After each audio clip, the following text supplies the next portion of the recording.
100%. 100%.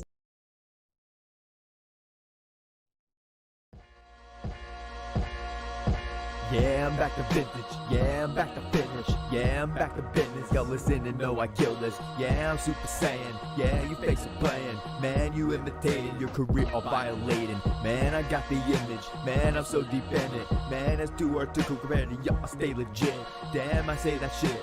Man, I'm spraying hit. Lyrically killing everybody in this fucking bitch. We are the future, man. Rush out of money. Money talks about almost got 2.5 streams. Funny how I stayed on my grind. How I stayed and I shine, prodigy on my keys, my time rapping out of leads. I'll be infamous like Mob D, 2 milli streams steep, on the ground like a G, in the H but no LC. I get your girl and her V, she then pop another S, from the store with the snowman, not the Casper, but I'll blast ya, my bro Casper, now go smack ya like Diddy did the trick. But they bros now they relate, they both got many condos, they both got lower bandos, with the cash pile, to mess the raps they style, but just know that I'm my own way, Mac beat the cool fade, man we gods of the wave. I made my own lane, I paid, I got my money saved. Plans turn to plans, and plans turn to shams. Sometimes life is planned, but too bad you get into jams. Man, I'm my own leader, no guy can take direction of my life. I'm leading my own strife in the section to progress my mission. I'm in a league of legends. You motherfuckers underestimate my intrigue of lessons. I be rapping and stressing, or the times I'm just flexing, but this is just my profession. Sway the music perplexing, make my sound your obsession, and be in the music recession.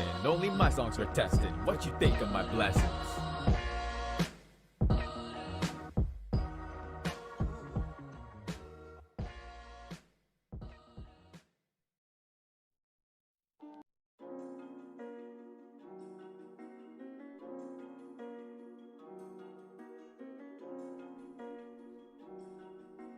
Beverlo got that sauce. A1 doing it.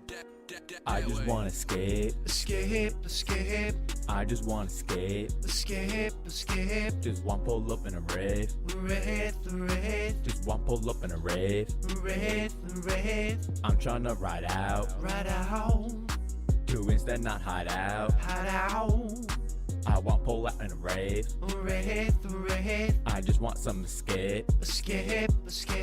Get up with no scrapes after dropping flop tapes. Now everything I touch a hit this year so far, 200k hits. All up on Spotify. When I chart I hide a fight. I made that up to notify. You know my name, you know that fight. V-CiPz just lost his mind. There's now a secret boss, the mastermind. You don't know me, I'm hard to find. I'm in my shell, too hard to bind of your hatred of my own sound. That's why in brick I am whole brown. The row is fake, they all disgrace. Their flow is fake, they all displace their lifestyle with their real life reality. Stab you like a Kasumi knife. I just want a girl with big tits and a bigger heart, just like Naruto's wife. Make me feel good, not a thorn like Marluxia's scythe. So I'm now just gonna escape. Would you pull out in a rave with me? I just wanna escape. Escape.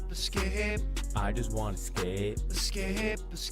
Just one pull up in a rave. Rave. Just one pull up in a rave. Rave. I'm tryna ride out. Ride out. To instead not hide out. Hide out. I want pull out in a rave. Rave. I just want some escape. Escape. She playing everyone, you know how it goes. One sec I see her drinking man, and she hitting the flow. Baby, why you trying to dissuade me? If anything, I'm begging for your ladies. I want you to be my queen, baby girl. Don't waste my time hustling, conquering the world. When you ain't with me, I start to feel so confined. Cause your love is so fine, I want you to be on mine. Let's leave this club, escape right now and hit my crib. I'll take you down, we'll hit the pound with no regrets. Twerking on me, that booty bounce, I can't resist. You made me feel like life's a game with no resets. I just wanna escape. Escape. I just wanna escape. Escape. Just one pull up in a rave. Rave. Just one pull up in a rave. Rave.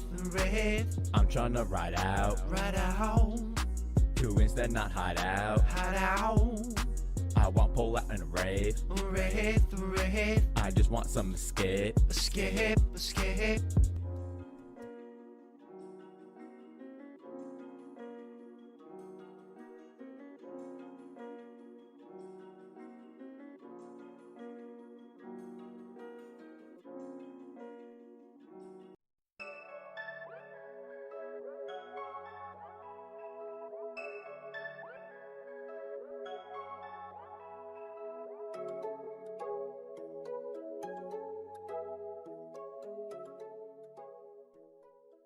on the beat.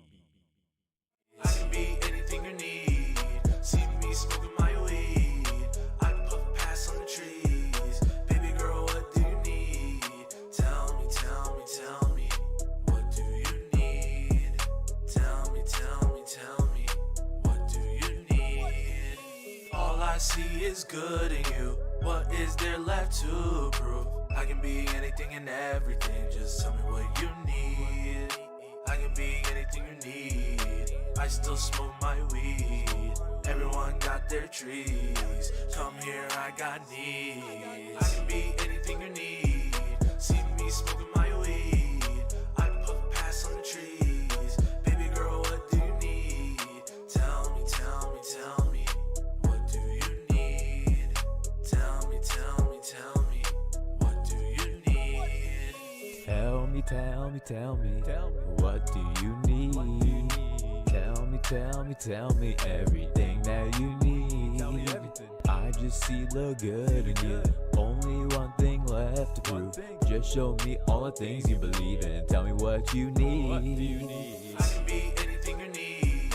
See me smoking my weed. I puff pass on the trees. Baby girl, what do you need? Tell me, tell me, tell me. What do you need? Tell me, tell me, tell me. What do you need? What do you need from me? I'm just gonna need to see anything that you plead while we both pop our trees. Tell me, tell me, tell me all the things that you need. Tell me, tell me, tell me all the things that you need. I can be anything you need. See me smoking my weed. I puff pass on the trees. Baby girl, what do you need? Tell me, tell me, tell me. What do you need? Tell me, tell me, tell me. What do you need? I can be anything you need. See me smoking my weed. I puff pass on the trees. Baby girl, what do you need?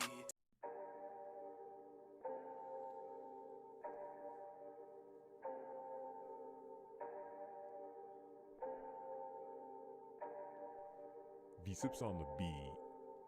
I am uplifted, yeah. I am uplifted, yeah. I am lifted, yeah. I am lifted, yeah. I'm uplifted, yeah. I'm uplifted, yeah. I am uplifted, yeah. I am lifted, yeah. I am uplifted, yeah. Shawty wanna slide with the gang, we cause mischief. I'ma hit it hard like this 808 kick. 1, 2, 3 times like a fucking hat trick. I'm obnoxious, I don't give a fuck. Okay, I'm toxic, fuck your system up. This that Uno and V-CiPz. We get so motherfucking lifted. Baby, right up on a spaceship. Just you and me, cause y'all in the atmosphere. Come smoke with me. Baby, come smoke with me. There's some shit that you ain't never seen. I am uplifted, yeah. I am uplifted, yeah. I am lifted, yeah. I am lifted, yeah. I'm uplifted, yeah. I'm uplifted, yeah. I am uplifted, yeah. I am uplifted, yeah. I am uplifted, yeah. I am uplifted, you see me trying to party. I am uplifted, I be sipping on that Cardi. I am uplifted, me and Neri gonna blow up. Whenever we at the party, we are gonna show up. I be chillin' high right now, smoking Juicy J's. And I once had a song featuring Juicy J. Things fucking changed and I'm now just uplifted. Higher than a motherfucker, I'm so uplifted, yeah. Lifted, yeah. So uplifted, lifted, yeah. Uplifted, uplifted. I am uplifted, yeah.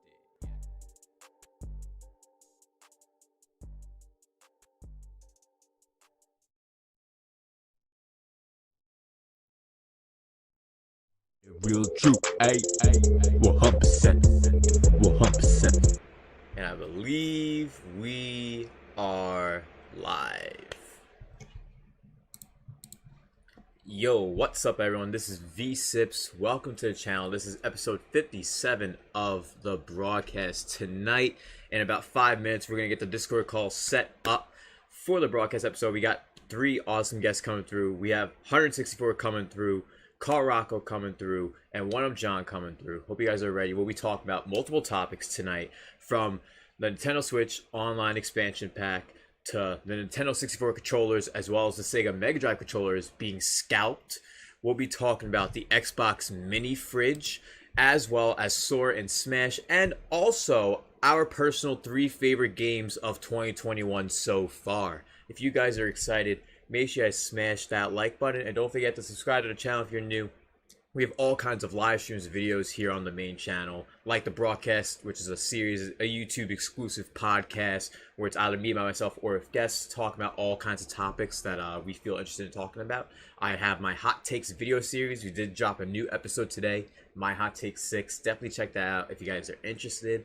And we also have the Spicy Meme Review series too. I also make my own music as well and more. So that's the music you guys heard in the intro. The intros of all my streams usually, for copyright reasons, just to be safe, use my own music because I have the rights to that, you know what I mean? So thank you all for coming through. We're going to get some shoutouts going, and then in about 2 to 3 minutes, we're going to get the Discord call started with the homies HunterN64, 1UpJohn, as well as Carl Rocco, who's coming through as well. Hope you guys are here to have a great time. We're going to have a great discussion, so I hope you guys are here for a lot of fun. Shoutouts to 12 concurrent viewers coming through for the broadcast. Episode 57, let's get some shoutouts for everyone who's in the chat. Shoutouts to Going Hunter, 100% click in the building. How you doing, Going Hunter? Welcome to the stream. Great to see you. Shouts to Kugan. How's it going? It's going all right, man. It's going all right. I hope you've been doing good too, bro.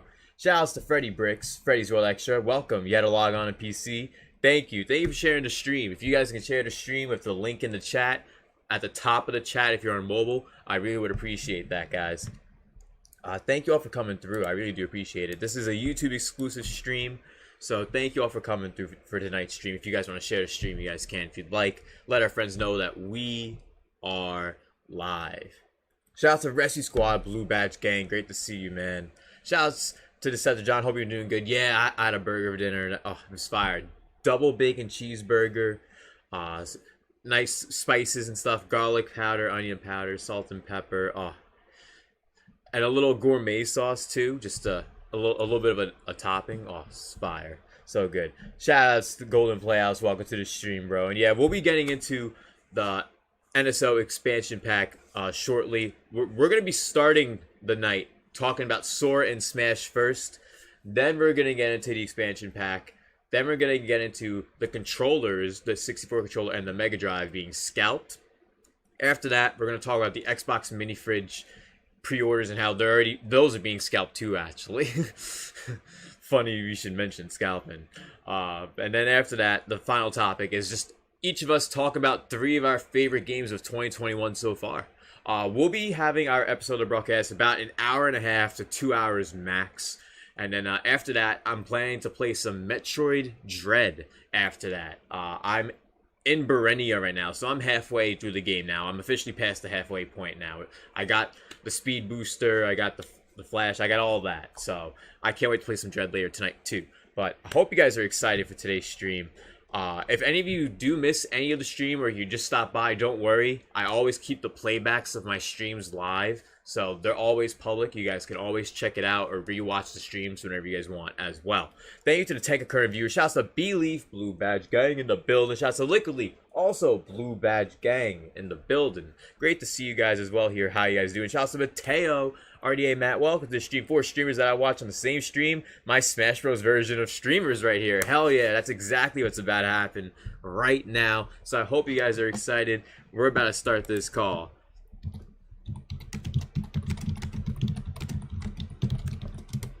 So I hope you guys are ready for this. It's going to be a super fun stream. Talk about all those topics, starting with Sora and Smash, then the NSO expansion pack, then going on to the controllers, the 64 and the Mega Drive being scalped, as well as the Xbox mini fridges that just started pre-orders, and those are already being scalped too.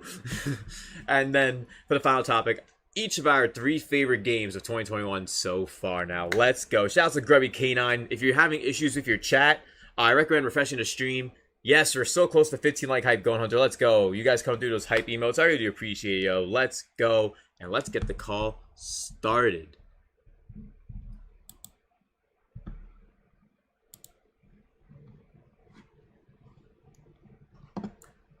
Let's see.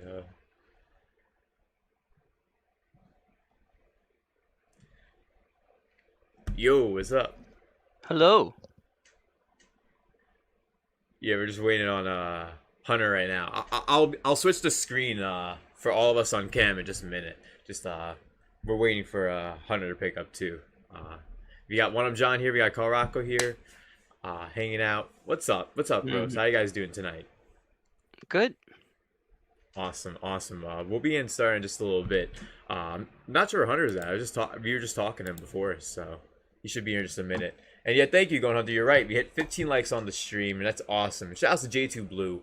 Welcome. Hope you're doing great tonight. Shout outs. And you guys saw what RDA Matt Mateo said. 4 streamers that I watch on the same stream, my Smash Bros version. Pretty much, right? All 4 of us. Oh man, shout out to Jaybird. Welcome to the stream. What's good? Not much. Just about to get started the broadcast episode. I'm going to be we're waiting for Hunter actually. I'm not sure where he's at. I'm gonna just text him real quick. Be like, yo, what's up? But yeah, shout out to D-Nick. Welcome to the stream. How you doing tonight? Welcome. Hope you're doing good. We got a lot of stuff to talk about, and I'm excited. I hope you guys are excited too. And D-Nick says 1UpJohn sent me. Oh, thanks 1UpJohn. Thanks. And thank you guys, everyone, for sharing the stream. Everyone who's coming through. Like I said, we'll be shooting for about an hour and a half to like 2 hours max. But yeah, Hunter's been on the broadcast before, so not sure where he's at. Oh man, but we'll be getting started in just a second. We'll give him a couple minutes before we start. But how you guys doing tonight? How you guys doing tonight, Carl? 1UpJohn, how you guys doing, bros? I'm good. Feeling good. Nice. Good. Not a out. Uh-oh, you're breaking up for me, Yeah. Carl. Yeah, Carl. Am I? Can you hear me? We could, but I think you need to be closer to the mic. You're like cutting in and out. Oh yeah. Yeah, probably the mic wasn't catching all of the audio.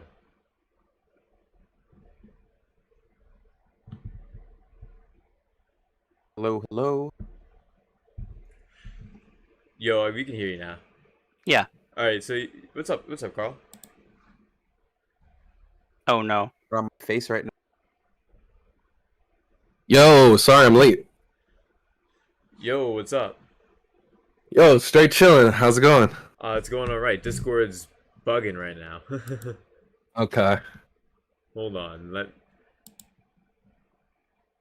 because I'm trying to get Discord to have all of our cameras on. For some reason, everyone's cams are spinning right now, and now yours is the only one that's working. Oh, cool. What's up, everyone? That's lame. Yeah, because oh man, let me see. I'm gonna try hopping in now to call, maybe see if that fixes it from my end, maybe.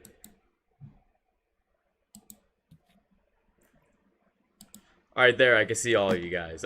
You guys probably can't see me though, because the video feed goes to the stream, so it's understandable if you guys don't see me on Discord. But everyone on stream will see you guys, so that's all that matters.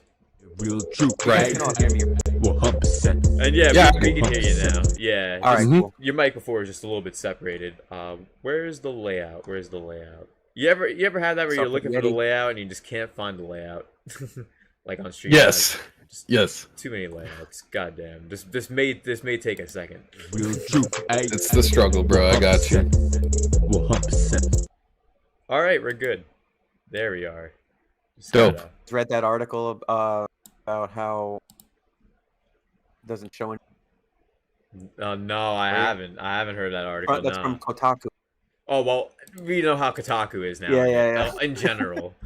Oh man! Shout out to Scooter. Garbage. Welcome to the stream, Scooter. Great to see you. Hope you're doing good. And yeah, we're about to hit 20 likes on the stream, which is dope. And for those who are new here, this is the broadcast.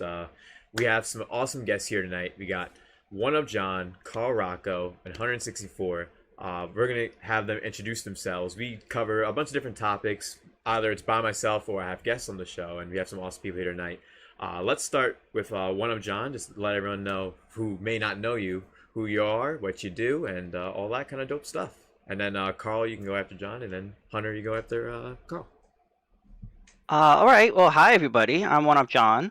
I stream mostly on Twitch, and then I just upload my VODs onto YouTube. I play retro mostly. I grew up in the NES era, so that's my favorite console. So I play just mostly Nintendo stuff, but also modern stuff as well.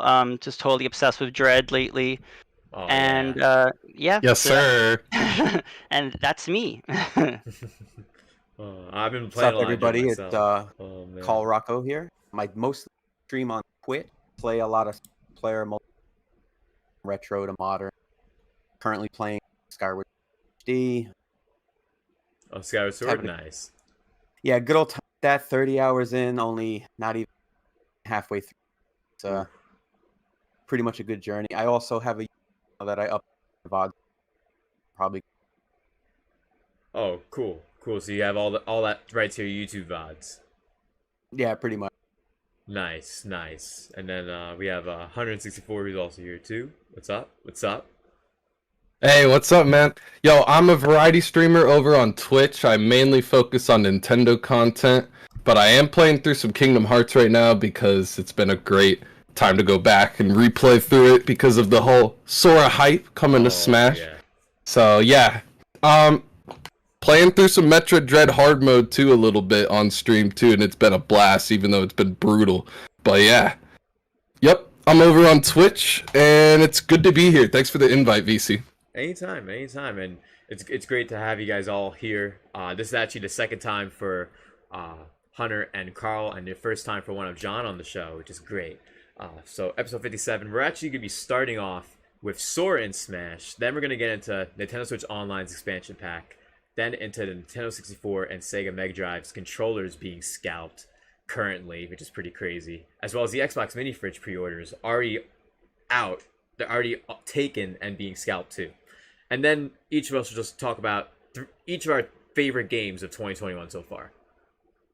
So, I hope you guys are excited. Shout outs to Unreal Christian coming through, Bing Joy-Con, J2 Blue, Going Hunter, and everyone who's watching the stream, Nightshade, Nacho Average, everyone who's here. Don't forget to share the stream, let everyone know we're live, and let's get started. Sora in Smash. I played some more Sora in Smash today and yesterday. I dropped a video on it too. And for me, for those who know me, I'm crazy for Sora.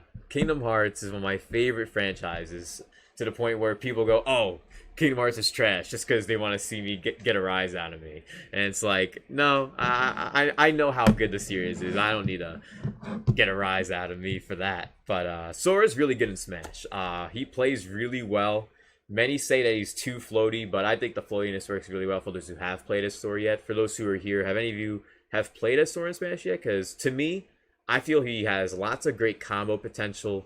He's got a counter that's really good because you can deflect projectiles too, especially if you're in duos combat. For people who play 2-on-2s, Sora is really good because you can deflect projectiles behind him, hit the enemy who's on the other team with it. Pretty cool with that too. And the air combat, you can just send the enemies off screen. Like, it's insane. I've been playing so much of him. What do you guys think? Whoever wants to go first on that, I'd love to know your guys' thoughts on Sora and Smash. I'll go first. I played him for literally like 4 hours straight last night on stream. Just couldn't get enough. He's so much fun. He's even better than I thought he was going to be. He's super fun to play with. Yeah, the floatiness takes a little getting used to. It takes a little adjustment. But once you get the hang of it, his air combos are really good. You can string them together. Yeah. I like stringing together his up air into his up B. The up B is a really good kill move if you use it like close to the ceiling of a stage. Yeah. It's awesome. His spells are super good, especially the Thundaga. The Thunder spell is really strong. It's a great edge guarding tool. It's perfect for ledge trapping. Yeah. Oh, yeah. Especially, like, there's a sweet spot if it hits, like, all 3 lightning bolts. It sends them flying up. It's fantastic. Yeah. And, yeah, man, I'm just loving the character. I honestly don't think they could have picked a better final fighter, in my opinion. They wouldn't have been able to reach the hype. Like, Sora is freaking hype. Like, I'm just so glad that he's in the game. Yeah, it's one of those things where even they mentioned it. Sora was the true highest voted fighter in the Smash ballot from years ago. It was never Bayonetta like they said it was back then. It was maybe for the region of Europe, maybe, but like it was Sora overall, basically, which is kind of crazy. Right. Yeah. Yeah, they kept it a secret because they didn't want the fanatical Smash players to harass the companies, which is kind of insane. But yeah, that's why they kept it a secret for all that long. It was Sora the whole time. Oh yeah. There's some fanatics out there, some pretty cool people. Oh man. What do you guys think, John and Carl, about Sora and Smash? Was he like a fighter that you were excited for, or did you get to at least try and play as him and see how he is yet?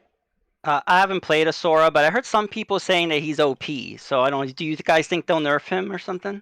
Ooh, I hope he's not OP. I hope they don't nerf him, but it wouldn't surprise me if they would try to nerf him at some point. The reason why I don't think he's OP is because he's extremely light. All you have to do is hit him at about 100%, and he goes freaking flying. So yeah, his kit is very good. But sorry, go ahead, VC. Well, actually, 1UpJohn, I think you're frozen on. Am I? Yeah. You gotta get a screenshot of this photo before he. There we go. Well, it's already YouTube already has it. It's already there. I would just shut off your camera and turn it back on. Yeah.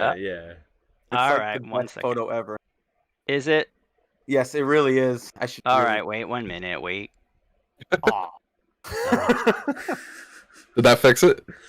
It's fine on Discord, but on your OBS it's frozen. VC, that's what's happening. Somebody's. Oh, it's. No, it's on Discord actually, not on OBS.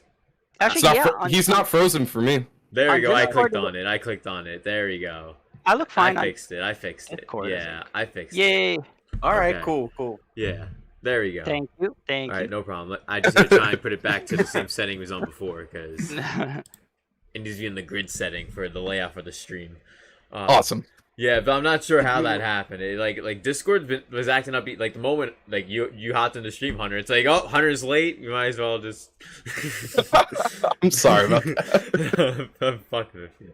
But okay, so, good. Shout outs to Dank Me. Welcome to the stream. Says lurking while playing Metroid. Yeah, I've been playing Metroid too. I'm planning to play some later tonight after the stream too.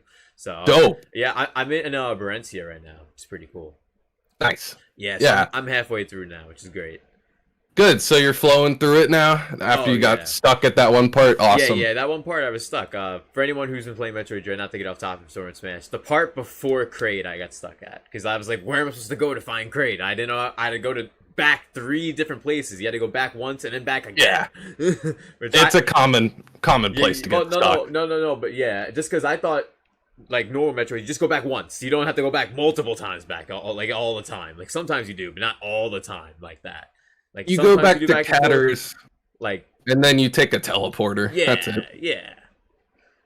Scooter in the chat says Sora's not my number 1 choice, but there were worse options. Oh, there totally is worse options. Like Waluigi, worst of them all. What? Oh, come on. You want Waluigi? Name one video game that Waluigi has.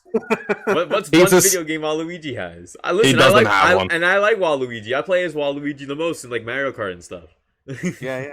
He's an assist trophy. Let's be real. He's like the embodiment of that. Like he's dope though, don't get me wrong, but like if he had his own game, I would wholeheartedly be like, yo, where's Waluigi? Because for those who don't know, there's like that Waluigi fan game where he has psychic powers. That's a pretty cool fan game. Like if that was a thing that Nintendo actually made, that'd be cool. But nope, we don't live in that timeline. We live in a different timeline. We don't live in a world where Nintendo listens to their. Yeah, not that often with the consumer listening. Yeah, sometimes yes, sometimes nah, not really. Bailey said Waluigi is a fraud Nintendo character. Oh man, pretty much.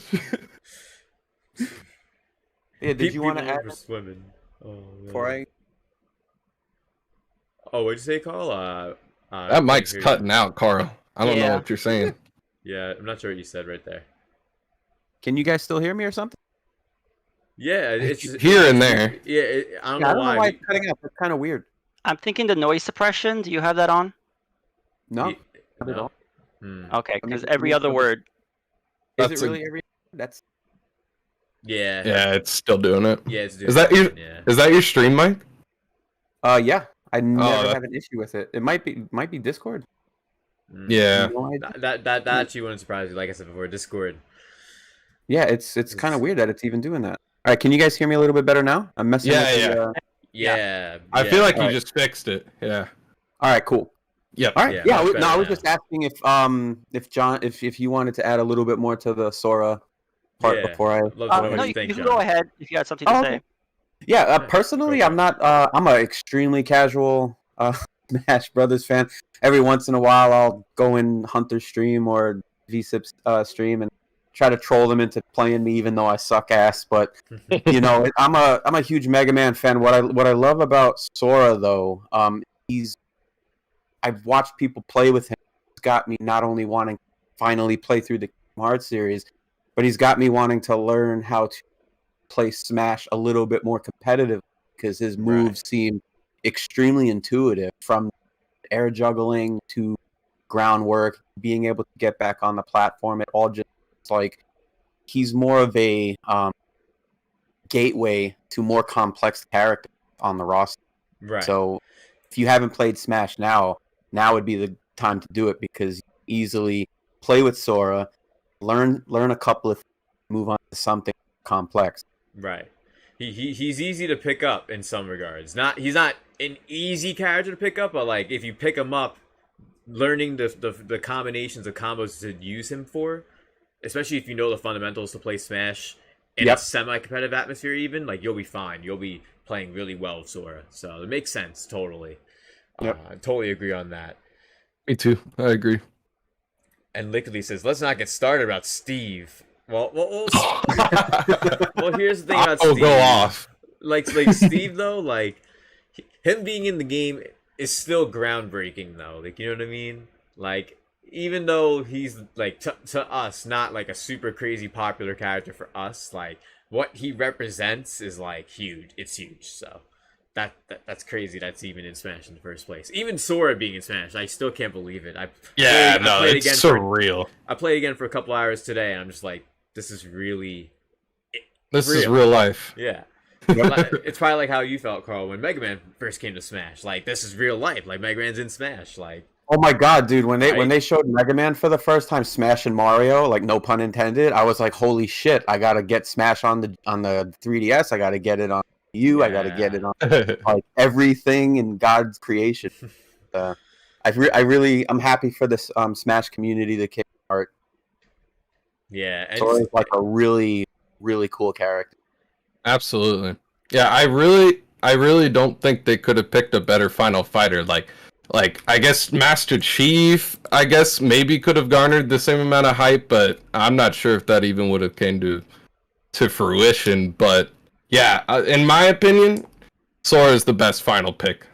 I agree. Like, I can't think of anyone with as much clout, I guess you could say, that anyone else would have had besides Sora, except Steve, and Steve is already in the game.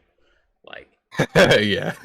like that's what I think. So, like, from here on out, for Super Smash Bros., I think they're gonna port Smash Ultimate to whatever the next platform is after Switch, and then after that, they'll do a reboot. Yeah, but without Sakura. I agree. Yeah, the next, it'll be like Smash Ultimate Deluxe or something, and it'll be on the next generation. Need to have all of those characters on the card, because it just seems like you're leaving, you know, a base roster, you know, off of the cartridge. It was 24 characters that I they think added? they'll have a complete edition. I think they'll do Yeah, that. that's what I'm saying. A Deluxe edition. They'll do that for like the next console. So let's say they do a Switch 2, like they'll have that for that. But the console after that, so let's like 8 years from now, they're gonna have a rebooted Smash Bros. Game. Is what I'm saying, by a totally different team, not made by Sakurai. Yeah, because I don't think you can really top what Smash. Oh no, you can't. That's why you gotta reboot it. Like, it has to be a fresh reboot, or else. Because even if you were to do a reboot or not to reboot, it's impossible to top. It just is. And the chance of Sora to be in that game anyway, the rebooted game, that's probably not happening. They gotta. Yeah, they'll cut some probably. Yeah, they gotta. Yeah. It depends which one's gonna be cut. Like, Sora's probably gonna be one that's cut. Corrin is probably one that's gonna be cut. Like Corrin. Mega Man will probably be cut. Nah, it's too legendary. Mega Man's legendary. Yeah. 1UpJohn, Yeah, you think well- any characters be cut? If I there's a think reboot? because of licensing issues, we don't know what the contract says, so some Yeah. might get cut because of that. That's very Yeah. true. We don't know how long they are. Right, exactly. Like we can get Ryu but no Ken. Like, Yeah, I totally agree. And I think best case scenario is when they do give us like a ultimate edition, like a deluxe edition and port it over, is they add rollback netcode. If they could improve the netcode and just have Smash Ultimate, that would be perfection. That's what I want. It absolutely would be, because one of the fighting games that I only have it for the story mode, but what I keep hearing from people who play at Evo and play fighting professional in general, they say that Power Rangers Battlefield Grid is like the best, right. in spite of there being a really thin roster with it. So if you can have a code where hardly lagged, that makes talking about the fighting game, you have the roster code, all the types of game. I think you were cutting in and out, by the way, Yeah. towards the end there. Really? Yeah. We were hearing what you're saying, and then you just started slowly like cutting out. Yeah. Maybe get closer to the mic. I'm not sure I'm what's gonna fixing. put this mic literally right in my mouth. There we go. That's what we want. Yeah, I'm just gonna put it in my mouth. Yeah, But no, I was saying yeah. that Smash Brothers, if you improve the netcode, would essentially fighting. Not even Mortal Kombat 11 touch that. Oh yeah, Mortal Kombat wouldn't be able to even keep up. Mortal Kombat even 11 Street is really Fighter, good. like Street Fighter 6, like Yeah. that's gonna be a thing pretty soon, and like how's that gonna keep up? Right? It would. Shout outs to Jake and welcome to the stream. How you doing tonight? And Indie Gamer says in the chat, I would welcome a reboot. I would rather have a few characters, better online, more modes, and proper successor to Subspace, rather than having 89 fighters. That's not bad. That's not that not roster. Bad. It's gotta be that 40 roster, though. though. Like I think the minimum that we can have after this Smash is 40 characters. If you're gonna cut 40 it, characters. gotta do 40. It has to. Well, we'll have to see. Nintendo might look at it and go, well, we can't have a smaller roster because then maybe people won't see the same value. I don't know. It's definitely like something that's like 5 years down the line, like nowhere near, Yeah. And I see Jason Blue in the chat says, nah, Sora has international appeal. Master Chief, not so much. That's a good point. And like Master Chief does have a lot of notoriety, but maybe not as much worldwide in comparison to Sora, which is true for Japan especially. So that makes sense. Yeah, Japan doesn't care about Halo. Yeah, definitely not. Nindy Gamer says, I think 30 to 40 is a good sweet spot for characters. 30 to 40?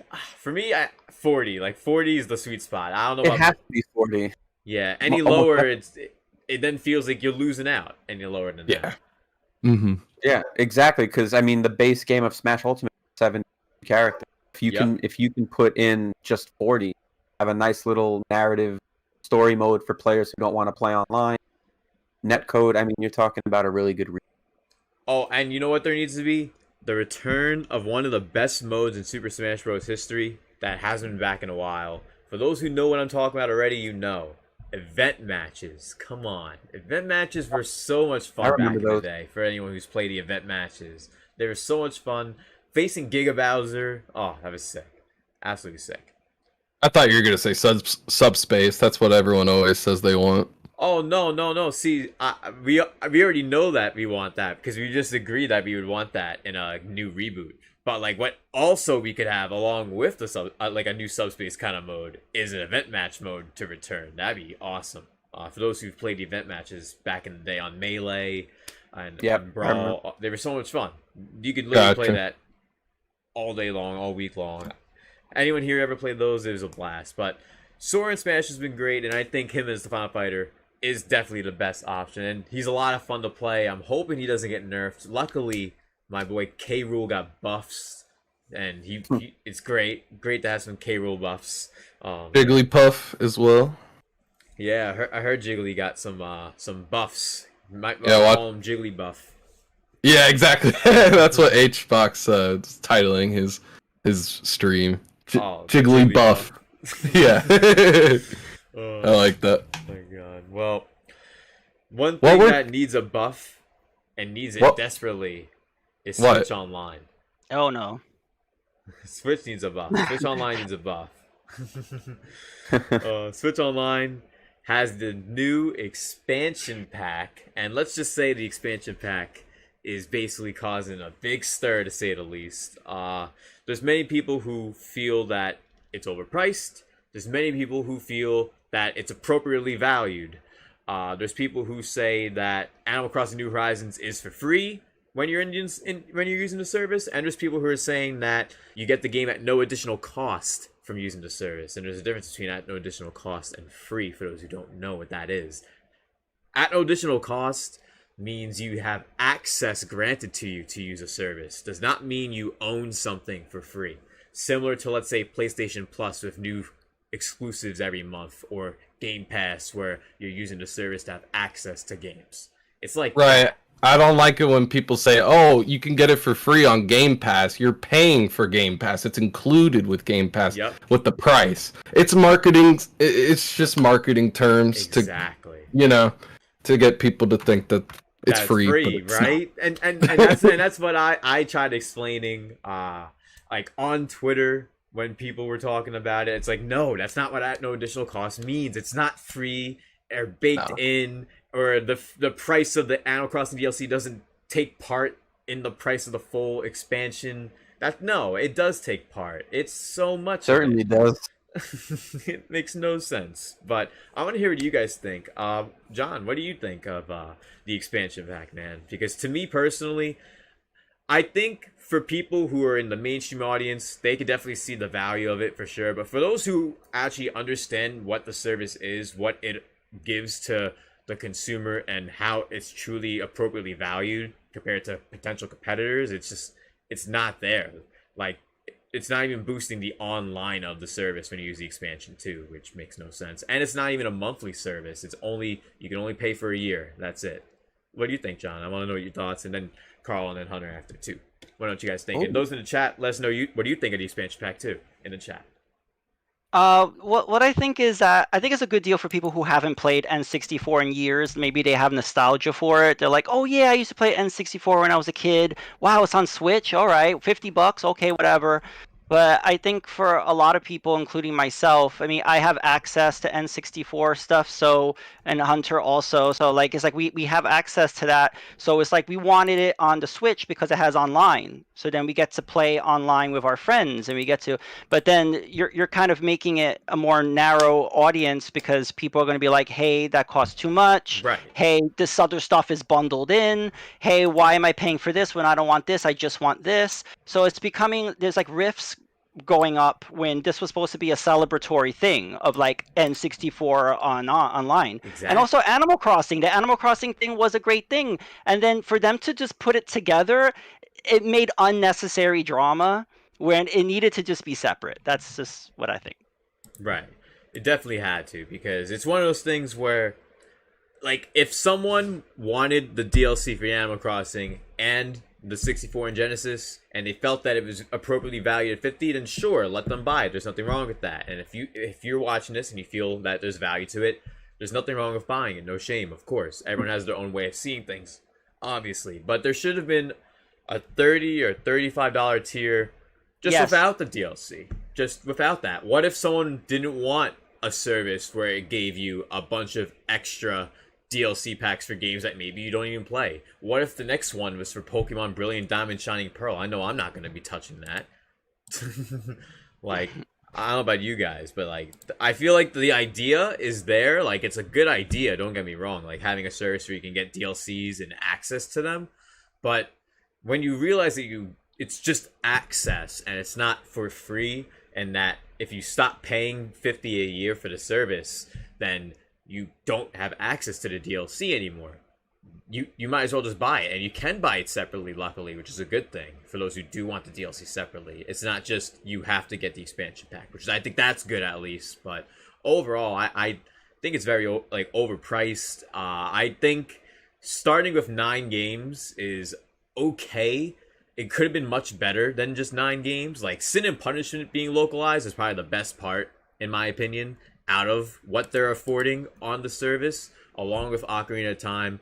And, Hunter, I think you're muted right now. Yeah. Oh, I was saying Sin and Punishment is awesome. That's definitely a great addition. Yeah, it's super underrated as a series. I'm waiting for it to, like, have a new sequel of some kind on Switch. That's what I'm hoping for. That'd be sick. It really would. But you know what's not sick?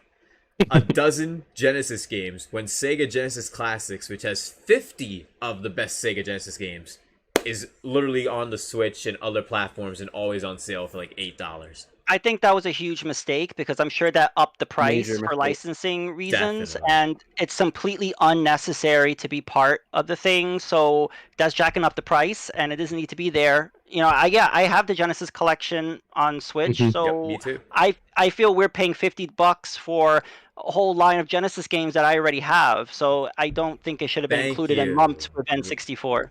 Right? Yeah, we want the N64 games. We don't care about Sega Gen. I mean, Sega Genesis is a great console, but like you said, there's other access to it. I own the collection too, so that doesn't add any value to me personally. I just wanted the N64 games, but you know, to go in with my thoughts, I was shocked initially with the price reveal. I was expecting it to be lower, like $35. I was telling everyone that it was probably going to be $35, which is an easier sell. But I think $50 is too high of an asking price for 9 N64 games and a dozen Genesis games. Yeah. Here's one of the biggest issues. We have no idea when they're adding additional N64 games. There is Yep. no roadmap. There's no roadmap, no timeline. We have no idea when they're gonna add Kirby 64, Banjo-Kazooie, F-Zero X. There's no indication of when they're coming, so why would I buy it not knowing when they're gonna add more games? Yeah, we already know from experiencing their drip feed of NES and SNES games and how 9 times out of 10 they're just gonna re-give you a game with just changes to the features of the game. For those who've seen on the NES and SNES online apps, there's like Legend of Zelda, but you start at the end of the game with all the items. Like, that's not a new game. Like, they're like, No. we have 100 games. It's like, no, you don't. Exactly. Kind of like cable TV at this point. Yeah, it's like 4 Nickelodeons on cable TV. Like, okay, we don't need Nick Jr., Nick at Night, all separate channels. Nick Teen Nick. Like, no, like, get out. Right. Oh, man. Based on Nintendo's past behavior, they took a long time to add the Super Nintendo games that we have now. Like Donkey Kong Country 1 through 3, that didn't come till like 8 months after the service was announced or something ridiculous like that, which those are essential Super Nintendo games. Easily. And you know, so like it took forever to get additional SNES games. So based on their past behavior, I can assume that it's going to take a long time before we see Banjo-Kazooie on the Switch. Oh, yeah, probably 3 months at least. Yeah, in 2022. Yeah, I'm like still next shocked. year. I'm shocked because before all of this, we all thought they're going to give us N64, Game Boy Color, Game Boy Advance. Instead, we get Sega. Yeah, But Game Boy Advance would have been an easier sell. Right? It would have just made much more sense because we're already on a Nintendo platform. Not like we like Sega. Like I like Sega, but Sure. I already have the collection. So for Yeah. me, it's completely pointless for me. So for me, right there, Right. the expansion pack, that and the Animal Crossing DLC. Like, if I ever go back to Animal Crossing, like I don't really need the DLC. Like, I just don't. Yeah, That's for They me. should have came out swinging with more Sega platforms. Sega Saturn Yes. has a lot of great games.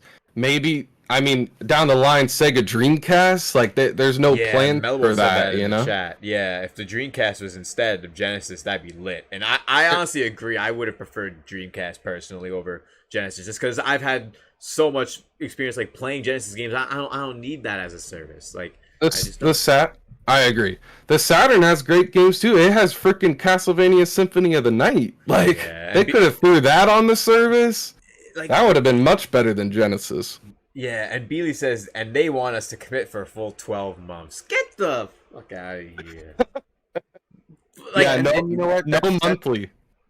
Sorry, go ahead. Continue. Yeah, I was just gonna say there's I no really don't monthly understand. option. I don't understand that. Why? Why is there no monthly option for that? Yeah, I don't get it either. There should be a monthly option because they have it for the basic Nintendo Switch Online plan. Why not for the expansion pack online plan? Like they want people grab. to commit the $50. They want Here's the thing that I'm kind of getting from my impressions with this whole Nintendo Switch Online. You know, Nintendo was always going Sega, and Sega never really wanted to put their games on NSO, and you know, obviously Nintendo gave them a truckload of money to do it, so that's why the price is so high. You know, if you guys remember back to like the Virtual Console days, Sega never really put their games on the Virtual Console, with the exception of titles, because there was no. So you know, we're not only the cost of the exchange is being put onto us. Yeah, and I personally don't see the value in the 64 lineup. I'm lying to a degree with the 4 lineup, but you know, you're talking about $29.99 and 50 Sega games literally on cartridge right now that I can play at any moment. So and it's on sale right now on PSN for $8. Yeah, and on Steam for $8. Yeah, there's literally no value that Sega could bring unless it's Saturn Dreamcast. I would personally prefer a Dreamcast because I have a sweet spot for that. That was my first like next console back in the day. PlayStation killed it, unfortunately. But be that as it may, I got myself Dreamcast games right here on my Ambernick right here. Yeah, and it's like we can get these games by various means, and when it comes to the Nintendo 64, like I can kind of justify the $50 price because some of these games in the lineup that they're going to give us when launching, I mean, you're going to spend maybe $200-300, and that probably be per game depending on, you know, the moment in time because the market fluctuates. So that's true. I can see $50 being a value, but $50 for games that we're not actually going to own rent, so to speak. You know, then you factor in the family, $80. It's really hard to justify and then this Animal Crossing thing. I really believe that they're trying to give us the illusion of value because they want us to pay for the cost to them for the transaction with Sega. And I'm honestly, this whole thing is a wash. Yeah, it's because they paid so much for it, but they also need to make a profit. So that's the thing people need to realize too. There needs to be the cost for them to make a profit as well. So exactly, and you know what? Add that into it as well. Exactly, V-CiPz. And the best part of the best part about all of this, and I could just, if you would have bought Mario 3D All Stars to begin with, you wouldn't have to worry about anything because that's literally going to be the best game of from a marketing standpoint next to Ocarina of Time, even justified upgrading in my opinion. You're talking about the 2 best games on the that's what I wanted. That's what I wanted to mention is the lineup is actually very good, good. I think that the games that are coming later are very good. It seems like Nintendo's stepping up their game. They're not putting Jelly Boy or like a bad game on the service. No, so Castlevania 64. Good. Yeah, no, that game sucks. Or no Superman 64. But yeah, and that was cool to see, and that made me like hopeful for it. But me personally, for someone that has, I literally own most of those games on cartridge for N64, and I just can't justify the price. I find it ridiculous that instead of eating the cost for the Sega Genesis licensing, that they're putting the cost onto the consumer, and I really have a big problem with that. I don't like that. Yeah, it's definitely not good. If they want to really save face because they're being ratioed on YouTube, you know, as we speak. I think they have 80,000 dislikes, 16,000 likes last time I checked. Here's what I think they should do. I personally think they should just kind of maybe roll back the fact that they're even going to offer us Sega and just give us Game Boy Advance, charge us, and kind of be done with it. Because honestly, the Game Boy Advance to me is a really good system. Probably would do way better than a Sega Genesis offer. Yes. I agree wholeheartedly. Yep. Like Game Boy Advance over the Genesis, but like Mhm. knowing them, it's going to take them another 6 months from now to be able to have a Game Boy Advance service even ready. Oh, we're by not time even- we're by not- time they pull back and change their mind and be able to get it set Well, up, it will take here's them the at funny least 6 part. months. And then We're they'll not charge even More you. like a year. 80? We're- Oh, that'd be wild. Yeah, That'd be wild, we're John. not getting GBA. We're gonna get regular Game Boy at that point. Oh Probably. no, we're gonna get Agree. regular Game Boy and Neo Geo next, and we're gonna pay $80, guys. That's the next Yeah. expansion pack after the N64 and Genesis one. Classic Game I mean, Boy I could- and I Neo could Geo accept Neo games. Geo. I could accept Neo Geo. It's not a bad system. Magician Lord all day. Oh yeah, but all the Neo Metal Geo... Slug. Yeah, Yep. Metal Slug's great too, but like they're Yeah. all on the Switch already. You go into eShop, Yeah. you click Neo Geo, I they got literally Metal have Slug. 500 games. They have their whole Yeah. catalog on the Switch, for crying out loud. Well, then maybe that won't come to the service, but I could see Sega Saturn, possibly Dreamcast. I think they're gonna add Game Boy pretty soon. That'll be the next edition, is Game Boy and Game Boy Color. And if they put Pokemon Red or like Pokemon Yellow, that'd be pretty cool. But you know, I don't know if it'll go up in price. I honestly feel if they add Sega Saturn and they add Game Boy Advance, the price is only gonna go up. This expansion pack is only for Sega Agreed. Genesis and N64. It's only gonna go up. Yeah, for the people platform. who are very like naive and think, oh, they're gonna add Game Boy Advance as well as GameCube and not charge 80. Like, no, it's not gonna stay 50. That's wishful thinking, and it's already in a 6 foot Yep. deep hole. It's like, no, we're already 6 feet deep. Might as well dig 12 feet. Pretty much. Jason Yeah, Blue that's- says in the chat, what, in your guys' opinion, would make the service worth the price for you all? For me, More honestly, games. more games and less win back. Whoa, That whoa. is good, actually. Winback's fire. What are you talking about? It's not. It's, Have it's you not, played it? It's not bad. I played it after I saw you stream it. Actually, Oh, I okay, I good. downloaded it after you streamed it, and oh no, it's no. The controls, like, no, I can't. I tried. Just wasn't It's a for good me. game. Yeah, I yeah. think it just Story wise, needs more. I can understand because like I saw you play it. You know what I mean? Like I watched you play through the whole thing. So I think it just. Well, no, I didn't play through the whole thing. The big Well, problem with that that's- game is that's there's what I no saw. checkpoints. The checkpoints are freaking terrible. Like, I think save states would really save that game. So actually, save states, and there are going to be save states for that. But yeah, no, there needs to be more than 9 games, and we Facts, need especially a the start. timeline. I need to know when more games are coming. That's what would make me more interested in picking up the service. yeah, I've seen Scooter in the chat says Jet Force Gemini, and so does Mellow Wolf 2 also says Jet Force Gemini as well, and definitely be dope to see that on the service. And you got everyone in the chat here hanging out. Thank you guys for coming through. I really appreciate it, yo. Decepticon says 80k dislikes. Holy shit. Yeah. Oh 80K my God. dislikes. Yeah, that's crazy. It might hit 100K. We'll see. I hope it hits 100k by tomorrow night. Maybe Nintendo will change their minds for once. Oh, they're so stubborn. I don't see it happening. They're gonna delete the video and upload another one. They already done that 8 times to the original online service video that they dropped like 3 years ago. Oh yeah, because they wanted to get rid of the dislikes. No, but they've done it 7 times now. People keep re-disliking it, including me. I'm one of them. Wow. Like I'm not kidding. It's like because I'm subscribed to Nintendo, so I see whenever their videos or trailers pop up. So it's like, oh, you really re-uploaded this again? Come on, old man, like the SpongeBob meme. How many times we gotta teach you this Teach lesson, old man?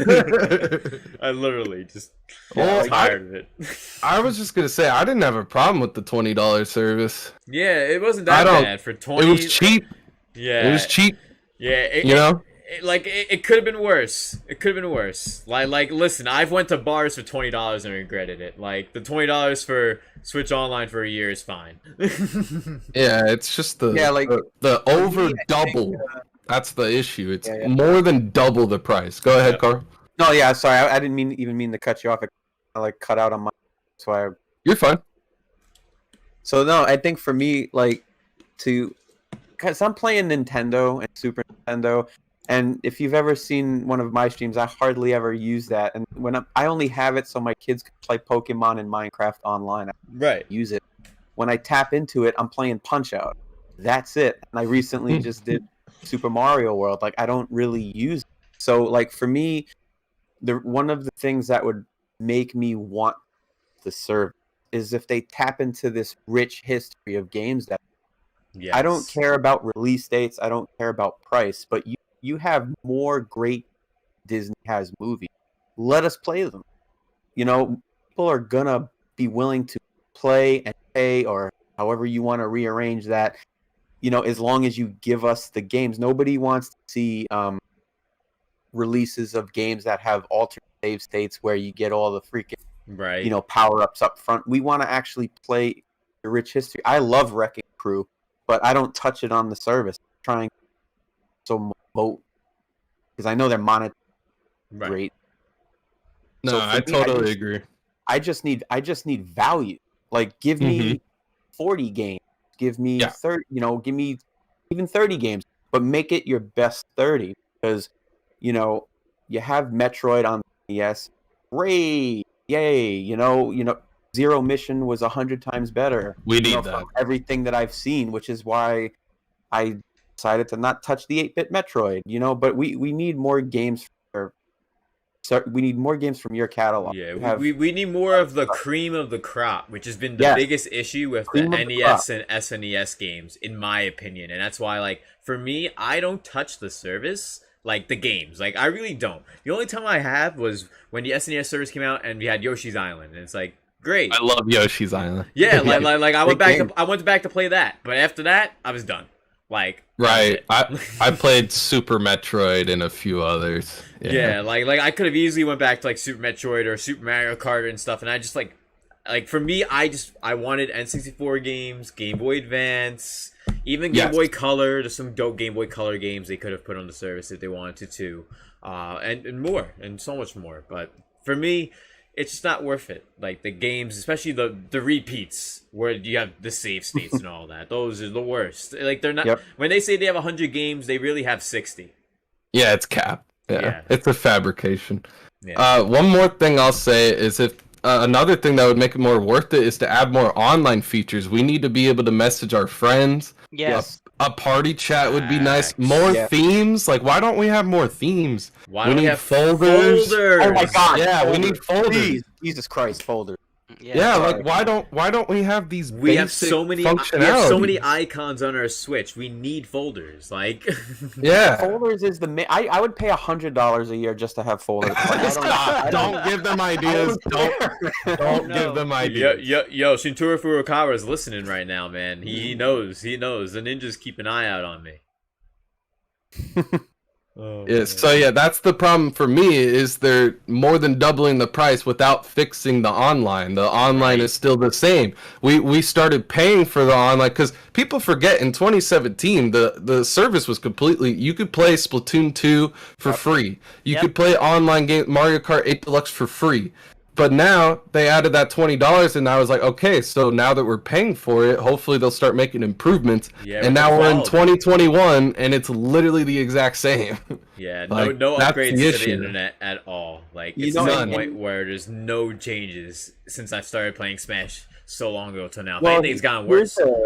Here's the thing. I don't mean to add more to this, probably go in like a dark direction, but you know, Shigeru Miyamoto has been hands off for the most part because he's preoccupied with heading into retirement. You know, hopefully Nintendo doesn't go down with, but you know, he's got this Super Mario movie that he is like watching everything, and the theme parks too. He's been putting a hand in the theme park too. So between that transition, you know, Iwata dying, Reggie leaving, I mean, you kind of took the creativity away from Nintendo.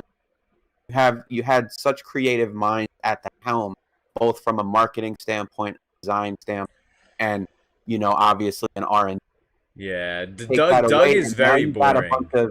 He's boring. Yeah, Doug is so bland. Like he ain't no Reggie, man. And like Bowser. Reggie's irreplaceable, man. He was the GOAT. He is. Like if I had a chance to see him at like a college like a meeting of some kind, or I don't know, I would go 100%. Definitely. Oh man. And James Blue says, I'll be honest, I don't care about folders on any of my consoles. See, here's the problem. I have 200 games, physical and digital, on Switch, so I need to organize. Yeah, that's a lot of scrolling, you know? Yeah. That's what exactly. And I want to organize it a certain way, like games that I want to play for this thing and this like organizing. Like it's just a thing. You gotta do it sometimes. Can you imagine finding, a specific Mega Man game when you got a bunch of different icons that look like Mega Man, and you have all the Mega Man games, and you like got to scroll up and down a few times just to get that one specific title? It's freaking crazy. The other night I wanted to play Legacy Collection Volume 2, and I have the Pokemon next to it. I have Gunvolt next to it, and they're all like blue and black in color. I'm like, did I delete my freaking game or something? And then I'm like, my daughter's like, there it is, and I'm like, oh god, So it's like I need folders for that. Exactly. Yeah. No, the Wii U has folders. The 3DS has folders. I don't understand why we don't have that. And no themes. There's this funny meme of like 2017 that shows like the black and white themes. It's like, oh, I wonder what themes we'll get in the future. And then 2021, it's the same black and white theme. Like, why have we not gotten Zelda, Metroid, Mario themes? Like, I would buy those. Anything. It's like 99 cents. If they were like 99 cents, you know how many people? 10 million people would buy Legend of Zelda Breath of the Wild for 99 cents. 100%. 10 million. But I don't know what 10 million times a dollar is, but it's probably $10 million. I know, dude. Really, that's like revenue. Just they're missing out on revenue. And this is the problem with Nintendo. Like, we love a lot of their games. We do. But like, unlike some people, we like to be critical sometimes, just in general, like for all companies, because we don't want to make love to these plastic containers. They're video games. That's all they are at the end of the day. So people need to relax and chillax. You in bed with your Nintendo Switch cartridge? Definitely not the Switch cartridges. Oh, for sure. Some people like them, so.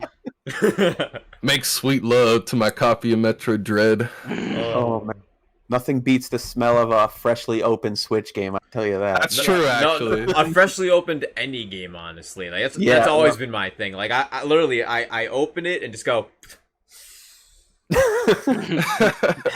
sniff it in. It smells good. Literally, no joke. Literally, even with everything that's been going on in the world, it's like, oh, something could have traveled the whole way to my place, but nope, I'm just going.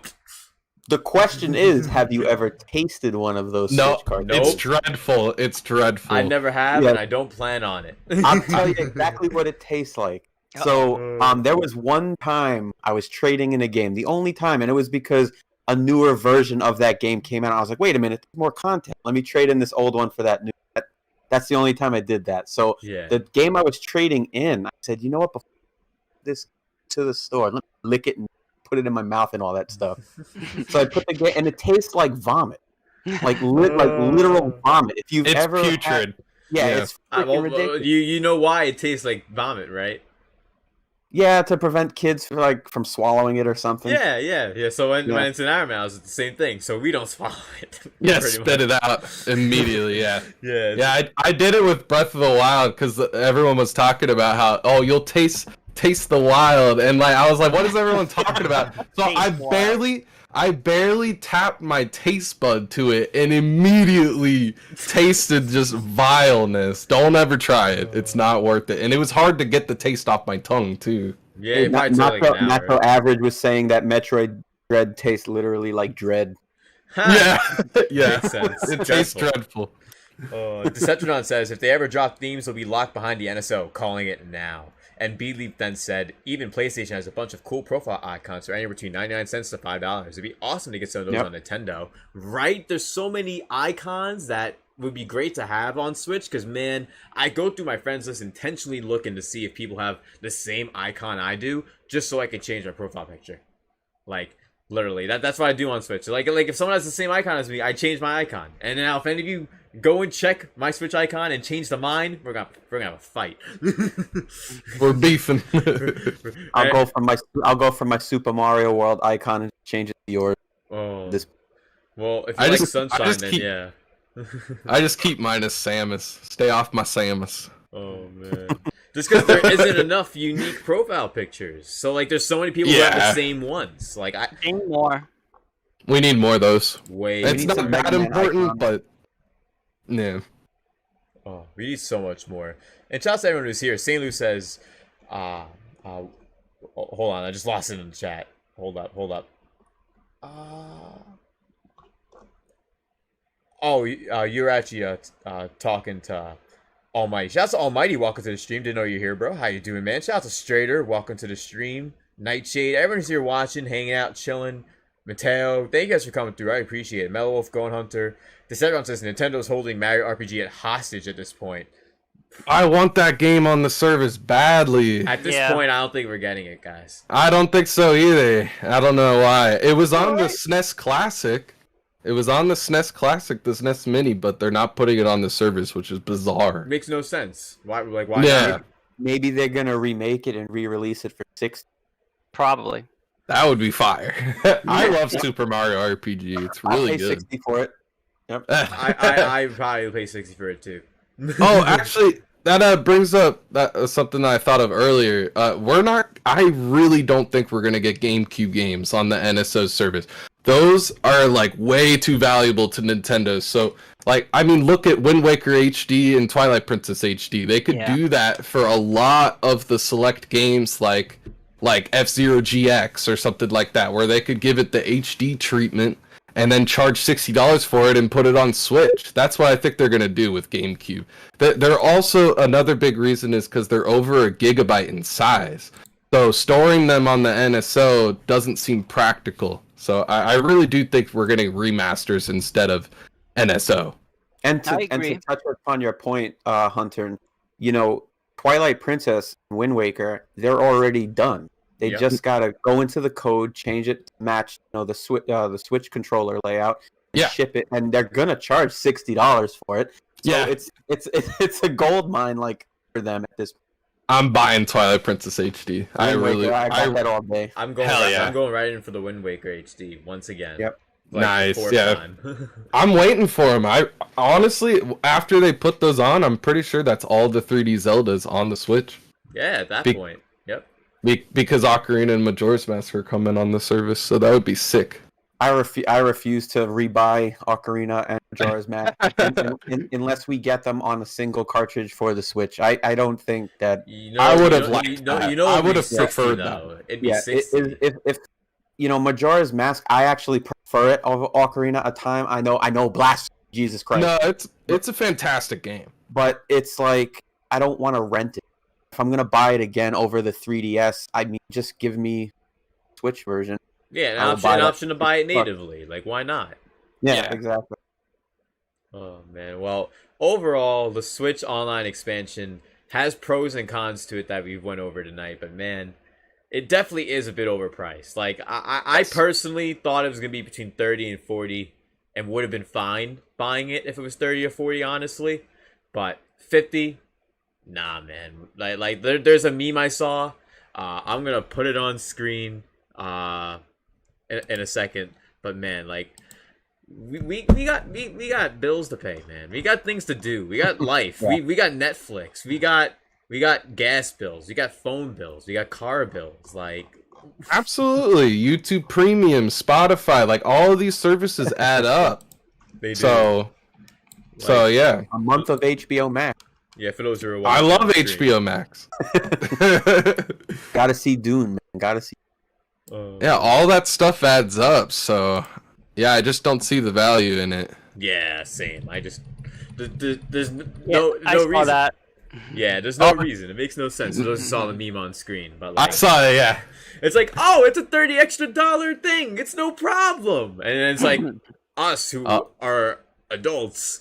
I really am not sure if I gotta do this. I may have to eat ramen all next week. Then, like, Because of all those monthly subscription fees, like, god dang. yeah, and like I already have Game Pass. Like, come on, like, and at least with Game Pass, I get tons of amazing games on the service: Dragon Quest XI S, Scarlet Nexus, Doom Eternal, Halo, Game Pass Gears is the real of War. It really had. I'm not even. AI the Somnium Files is on there too. So if anyone who still hasn't played AI the Somnium Files, just get Game Pass and play it, please.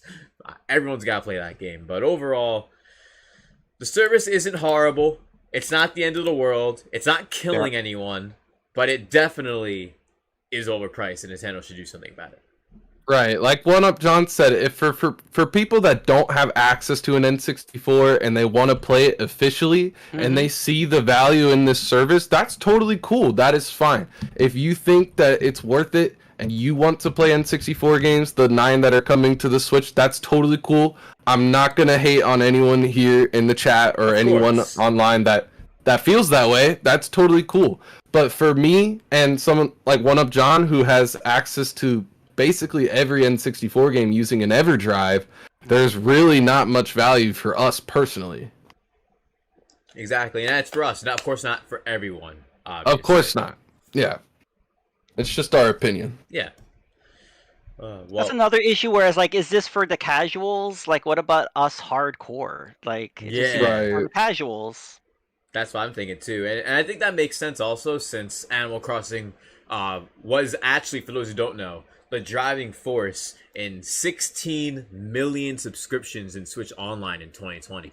Wow! Out of 26 million, so that's why they thought. That's why they thought Animal Crossing would be the best game to shoehorn in to the service, because it didn't have to be part of the service at all. But they're like, you know what? Since 16 million out of 26 million have the service, they may as well want the DLC. And it's like, no, just because someone has the game doesn't mean they want the DLC. Yeah, and it's not gonna make me, who I'm not interested in Animal Crossing. That doesn't appeal to me. That doesn't make me want to go get the game. Right. I would have liked if they added more DLC, like maybe Age of Calamity DLC or Smash Fighter Pass DLC. Yeah. It should have been more than one from the start. Exactly, more like 3 DLC. That would have been more value. Agreed. Like even like for me, like Age of Calamity, I think would have been a great idea, because it's a game that just finished its entire DLC loadout, and there's some people who have Age of Calamity who didn't even start the DLC yet or touched it, and there's a lot of stuff with the DLC too. Right. Yeah, I would have loved to have seen that, but yeah, it's just Animal Crossing, so yeah. I think I'm holding off. They're artificially trying to inflate their NSO subscription. Oh yeah. There's really nothing to it. I think they were gonna go with the $50 either way because of this whole Sega Genesis licensing cost, and they figured, oh, we'll throw the DLC in there as like an added bonus to try to entice people to add more value. But it adds no additional value to me personally. Yeah, but it does add monetary, like money value, because it's not for free. Yeah. That's the thing I want to make sure people know too. That's true. It would probably be $40 if the Animal Crossing wasn't in it. I can agree with that. That's what I would agree too. Yeah. Well, for those who are here watching, I hope you guys had a great time. Almighty says 50 for online with cheese, Mr. Squidward, with cheese. And Jason Blue says, y'all better unsubscribe for some of those. Oh, those other services?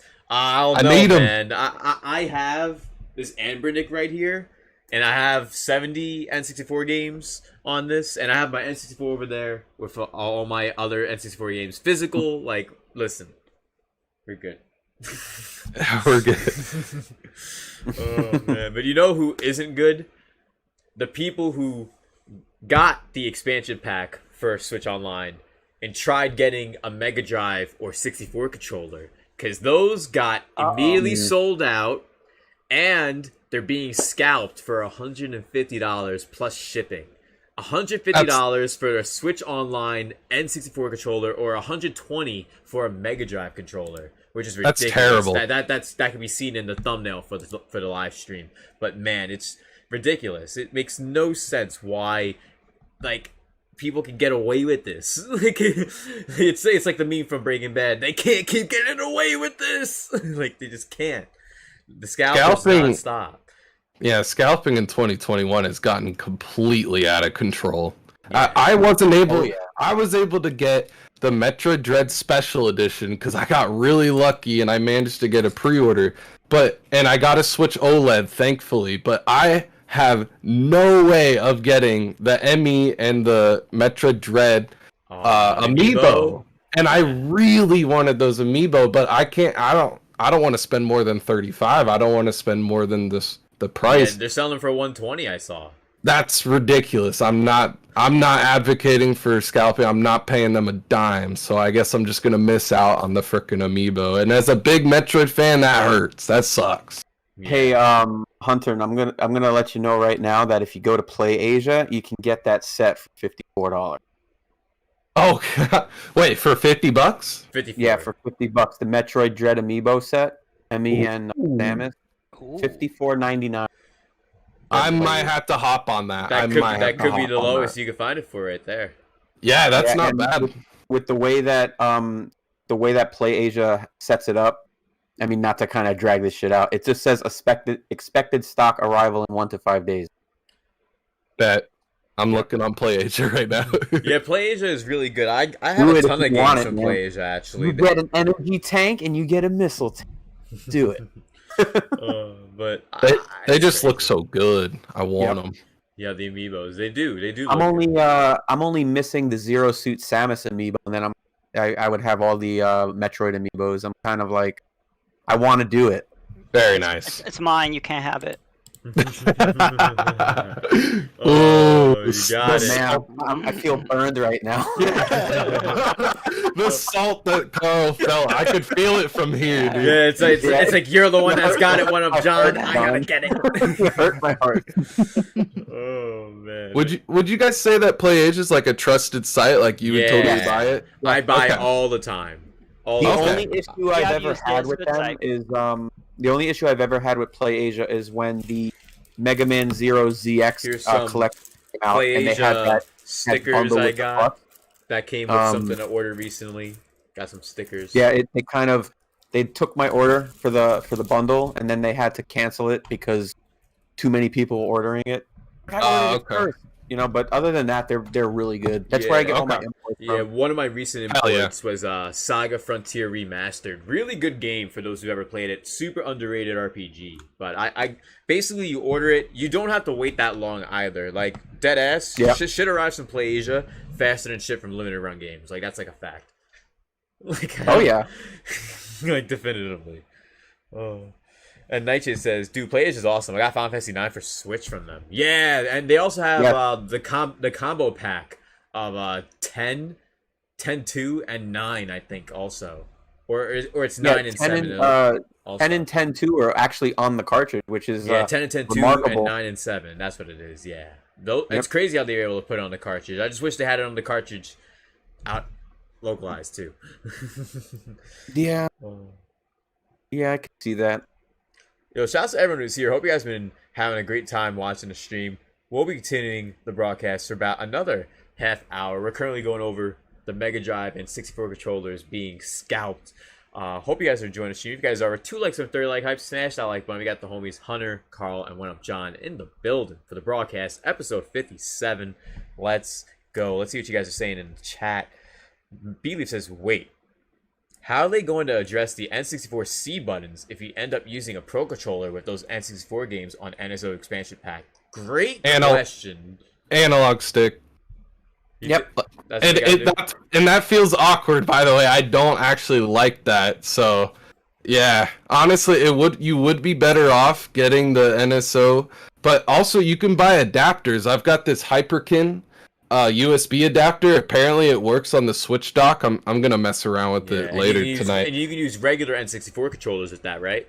Yeah, it plugs right in. So I use this on my PC for Project 64. How much does it work? Oh, it's only $15. It's super cheap. $15. So, instead of paying $50 for a controller, you pay $15 for that. Literally, Yeah, if you have an N64 controller or get a Brawler 64, those are really nice controllers that work on the N64. Yeah, and you could just plug this into the dock. That's what I'm gonna do. Yeah, that's definitely the way to go. Like, deadass, I may even do that. Like, just for funsies. Like, why not just play? I have my N64 controllers over there. Like, I still play my N64 every now and then. Like, you can't go wrong. You just can't.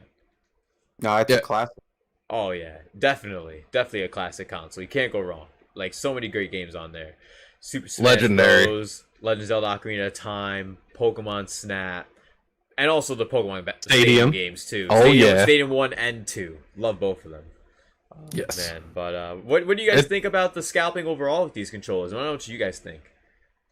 Well, personally, for me, you know, as much as I enjoy playing retro games, when it comes to having that specific controller for that specific console, I say 2021, move on. Use a new controller. You know, it's just, but I understand the Nostalgia. the significance of it, because when I'm playing Super Nintendo games, I want to have that Super Nintendo controller, which is why I never really play the NSO to begin with. So when I see a $60, $40 controller going for $150, I immediately just stick my finger in my mouth and hope whatever I ate comes back up, because the reality is Nintendo is artificially causing problems.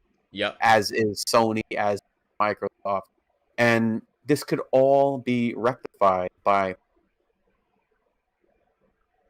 this. These controllers don't necessarily have. You actually cut out right before you said you said you had one more thing you had to say. Put this in my mouth again.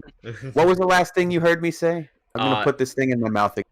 I was reading your lips. It was like pushing more something, I think you said. Oh no, they're artificially inflating this demand, and the problem that I have with it is this is not something, you know, in regards to the Switch OLED or the PS5 or the Series X. This is a goddamn controller. Right. You have the means to do it. Do it. So, you know, don't. These scalpers are scumbags. That's my take on it. Agreed. 100%. Huge scumbags, man. And it makes no sense to me, like, how people, like, these are people that don't even play on the Switch. These are people that are just buying them, putting them in their garage because they're selling a bunch of shit, and they're running a store out of their house, basically, off Amazon. It's ridiculous. God. Do you remember when that one guy, like, last year during the pandemic, like, stocked up on all that hand sanitizer and just, like, literally had crates of them in his garage? Oh, fuck people like that, dude. And then it all fell, I think, and broke or something, if I recall. That's how the story went.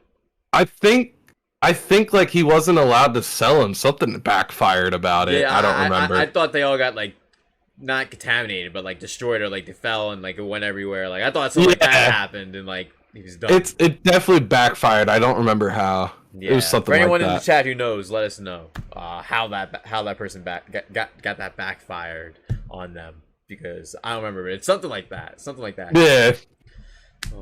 Well, if we're gonna move on from there, we got the Xbox mini fridge being a real thing. Yes, not just Sora is a real thing in Smash, but the Xbox mini fridge meme is a reality. And that's amazing. It's about like a foot and a half tall, like 16, 18 inches, I think. Maybe 24, give or take. I have a picture of it on Twitter. I'm gonna put it on screen Definitely in a second. But the shit looks pretty cool, to be honest. It's I've always awesome. wanted a mini fridge when I was a kid. Like I'm an adult now, so for me, like it'd be cool to have it like next to like my setup for like streaming and all that. But like I don't know, I'm just so used to getting up and grabbing stuff all the time anyway. So like for me nowadays, I'm not sure if I'd want it, but like it looks sleek, like it looks nice. Like that's the thing though, it looks good. When I first saw it, I was like, that's such a W. The fact that they reversed the meme and were like, yeah, no, we're actually selling a refrigerator. You guys were calling our console a refrigerator? No, we actually are selling a refrigerator. Like, I love that. I think it's amazing. Oh man, it's one of those things where Xbox is doing the right thing listening to their consumers. They're like, oh, they're having a fun time with this meme. Why not actually go for it and just see what happens? Like, Microsoft is just like, let's try something, and I commend that. Me too. I think it's brilliant. Whoever came up with that. Yeah, the refrigerator. Gonna grab all the fridges, because that's not cool. Right. What is it?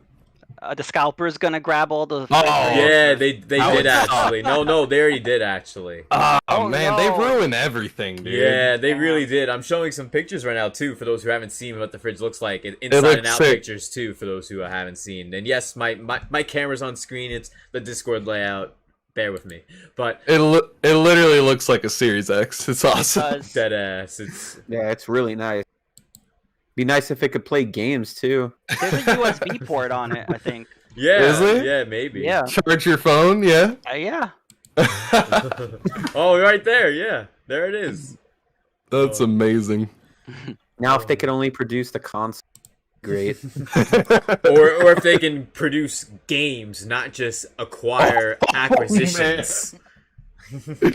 Oh man. Hey, Horizon 5, Forza Horizon 5, it's coming. Hey, the last good game that Microsoft actually made in recent years, Gears Tactics. That game is fire. Oh, Gears Tactics. I liked Gears 5. I thought it was a good game. Yeah, but have you played Gears Tactics though? I haven't. Oh, you must. Missing out. Yeah. It's actually One of good. the finer tactical RPGs that you'll Yeah, play. definitely Fair like enough. a top 3 tactical RPG to the point where Oh, like yeah. it's very like underlooked. Like people like don't realize it's that good. Like I played Fire Emblem Three Houses and I said it in a hot takes video. Gears Tactics is better. So Oh, that's such a hot take. yeah. Yo, but Halo Infinite is coming on the horizon. I'm hoping it's good. Like, Yeah, I want to especially try the multiplayer. The free online multiplayer, especially on Yeah. Game Pass too. Like, I can't. That'll wait. be sick. Well, you know, I'm actually looking forward to that Halo Infinite. The problem I Mhm. have with it is they are trying to go the Destiny route with it, and as much as Destiny has this turbulent, times of popularity, no game can actually stand up to it for some Right. reason. What do you Every mean? game that's come out, you just can't stand up to Destiny. Something about the gunplay and friends. No, but how is Halo Infinite going the Destiny route? They're trying to make is it it like like a a looter living- shooter? Yeah, it's going to be more like a looter shooter akin to Destiny. Yeah, like gonna- Destiny, it's gonna Borderlands, live. like Warframe. That's not what I've seen. I've seen death matches, just regular old Halo. In terms of the campaign, though, it's supposed to be like a living, breathing game like Destiny. Oh, Gotcha. that makes Gotcha. sense. Okay, it makes a lot of sense how that would work because the looter shooter genre is kind of like a thing that's been around for like a little while now, but it's still like pretty popular to this day. Like I know the homies Oscar and Erky from Knife Life Media. They play a lot of Destiny too still. So Yeah, a lot and of people- Borderlands. and Borderlands is really big. except Godfall. No one talks about Godfall. No, that game sucked. Oh yeah, I definitely. heard that was supposed to be good. Jacob says underlooked. VC making up words. Hey, I've used underlooked before. I've used that before. It's a term I've coined. I'm weak. Oh man. But yeah, Halo multiplayer gonna be hype, especially on PC. Facts, Electric Wind. That's what I'm gonna be doing. Playing on PC for it. I can't wait. Me too. Hmm. Shout outs. We hit 30 likes, 20 concurrent viewers. You guys are awesome at broadcast. Yeah, if you remember, get those hype emotes in the chat. Let's go. Thank you guys for coming through. I see JT Blue says, I want that fridge. So I would have totally wanted that fridge if it came out like years ago, for sure, man. Especially when I was in college. Oh, that mini fridge would have came in clutch. Oh man. And That is definitely the college fridge of choice. oh yeah, definitely. Yeah. Definitely the Frat fridge of boys. choice. Yep. Yeah, and if you go grab food after 2 a.m. after you went to the bar, you just throw it in the little mini fridge. You wake up the next morning. Mhm. Oh, there's my sandwich from last night that I barely remember eating. Oh man. Deceptron says the mini fridge sold out in 37 seconds, Wow. What? and then it started getting scalped right after that, which is crazy. Yeah, they must have had the bots set to buy it automatically. There's no that's not even humanly possible, you know, like to buy something that quick. Well, the thing is the people who made the fridges, who were partnered with Microsoft, said specifically that each person gets one fridge per customer. So the fact that someone was, or multiple people possibly, were able to use bots to get multiple of these, I don't know how the fuck they did it if there's only one per customer. Like, Multiple accounts. Yeah, but like in 37 seconds, like you gotta literally have one of those setups where you have like 50 fucking computers or 60 phones, and you're just clicking on all of them. That's literally what you have to do. That's what these crazy people do, man. It makes no sense. It's fucking wild. Hey, I guess that's how people are making money nowadays. That's how it is. It's like why have a job or pay taxes? You can sell stuff on Amazon. So scummy, dude. It is. It definitely. It's too scummy. But you know what's not scummy though?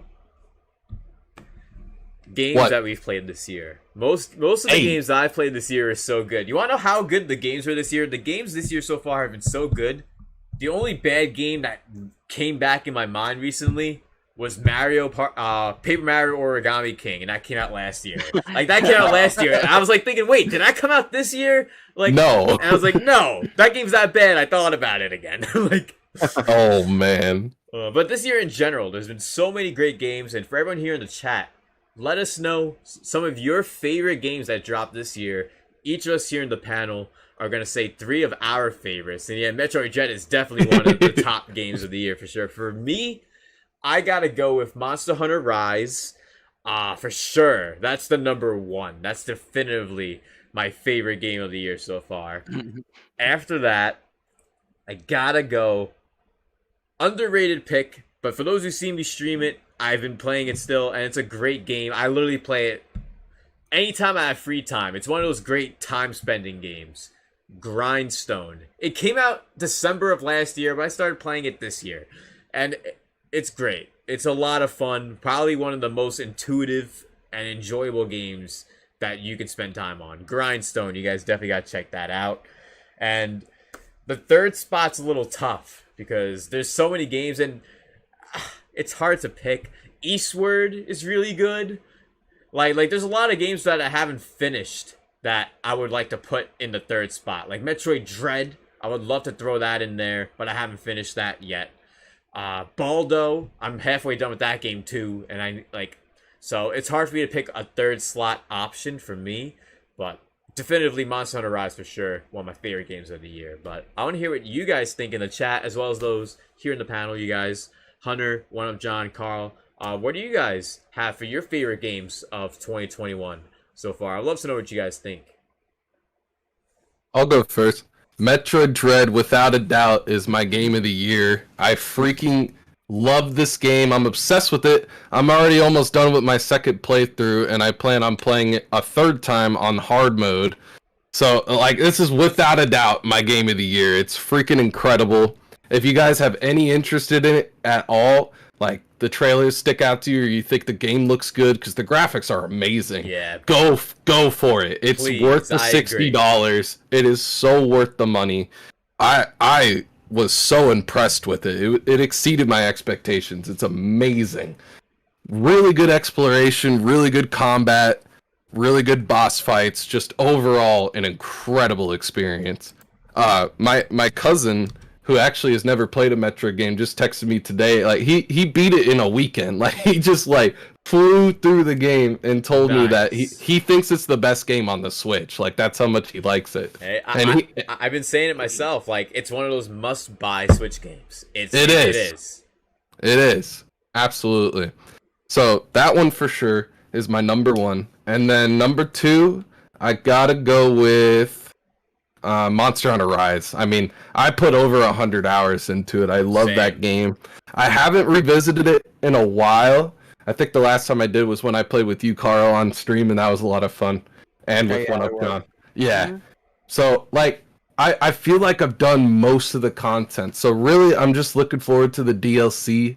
Sunbreak is going to be great. I'm really looking forward to it. Yeah, I'm really looking forward to it. I'm diving into that day one. I'm literally going to be spending a whole nother 100 hours when Sunbreak drops.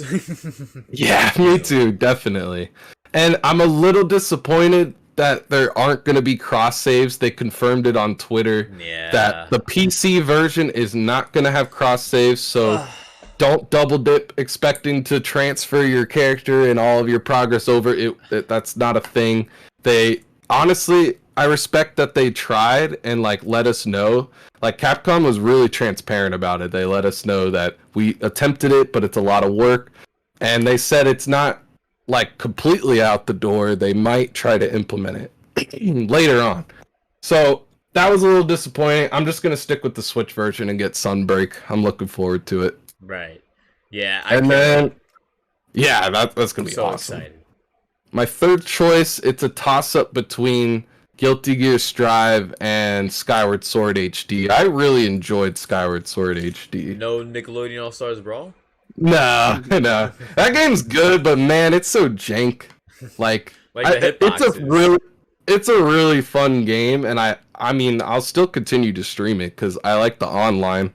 Yeah. The rollback netcode is great. They did a good job. It looks so smooth. I've seen you stream it, man. And I still want to get it. I'm waiting for the contractor to send me the review code. It's been 2 weeks, and I don't think I'm getting it at this point. That's what I've been waiting on. That's what I've been waiting on this whole time. I see. So you've been in contact about getting a review code. Yeah, and I haven't heard back, and at this point, it's like I may have to just go dive in and buy it. Nah, yeah, I made sure to get it when the pre-order price was set to 40. Yeah, I'm gonna wait for that again the next time they do that for 40. Yeah, it might go on sale for Black Friday. Who knows? It could actually. Yeah, maybe even though it just came out, so I can't really say for sure. Yeah, but yeah, I made sure to nab it for 40, and I think it was worth it. It's a good game. Right. But no, Guilty Gear Strive is on a whole nother level. That game is much better than Nickelodeon All-Star Brawl.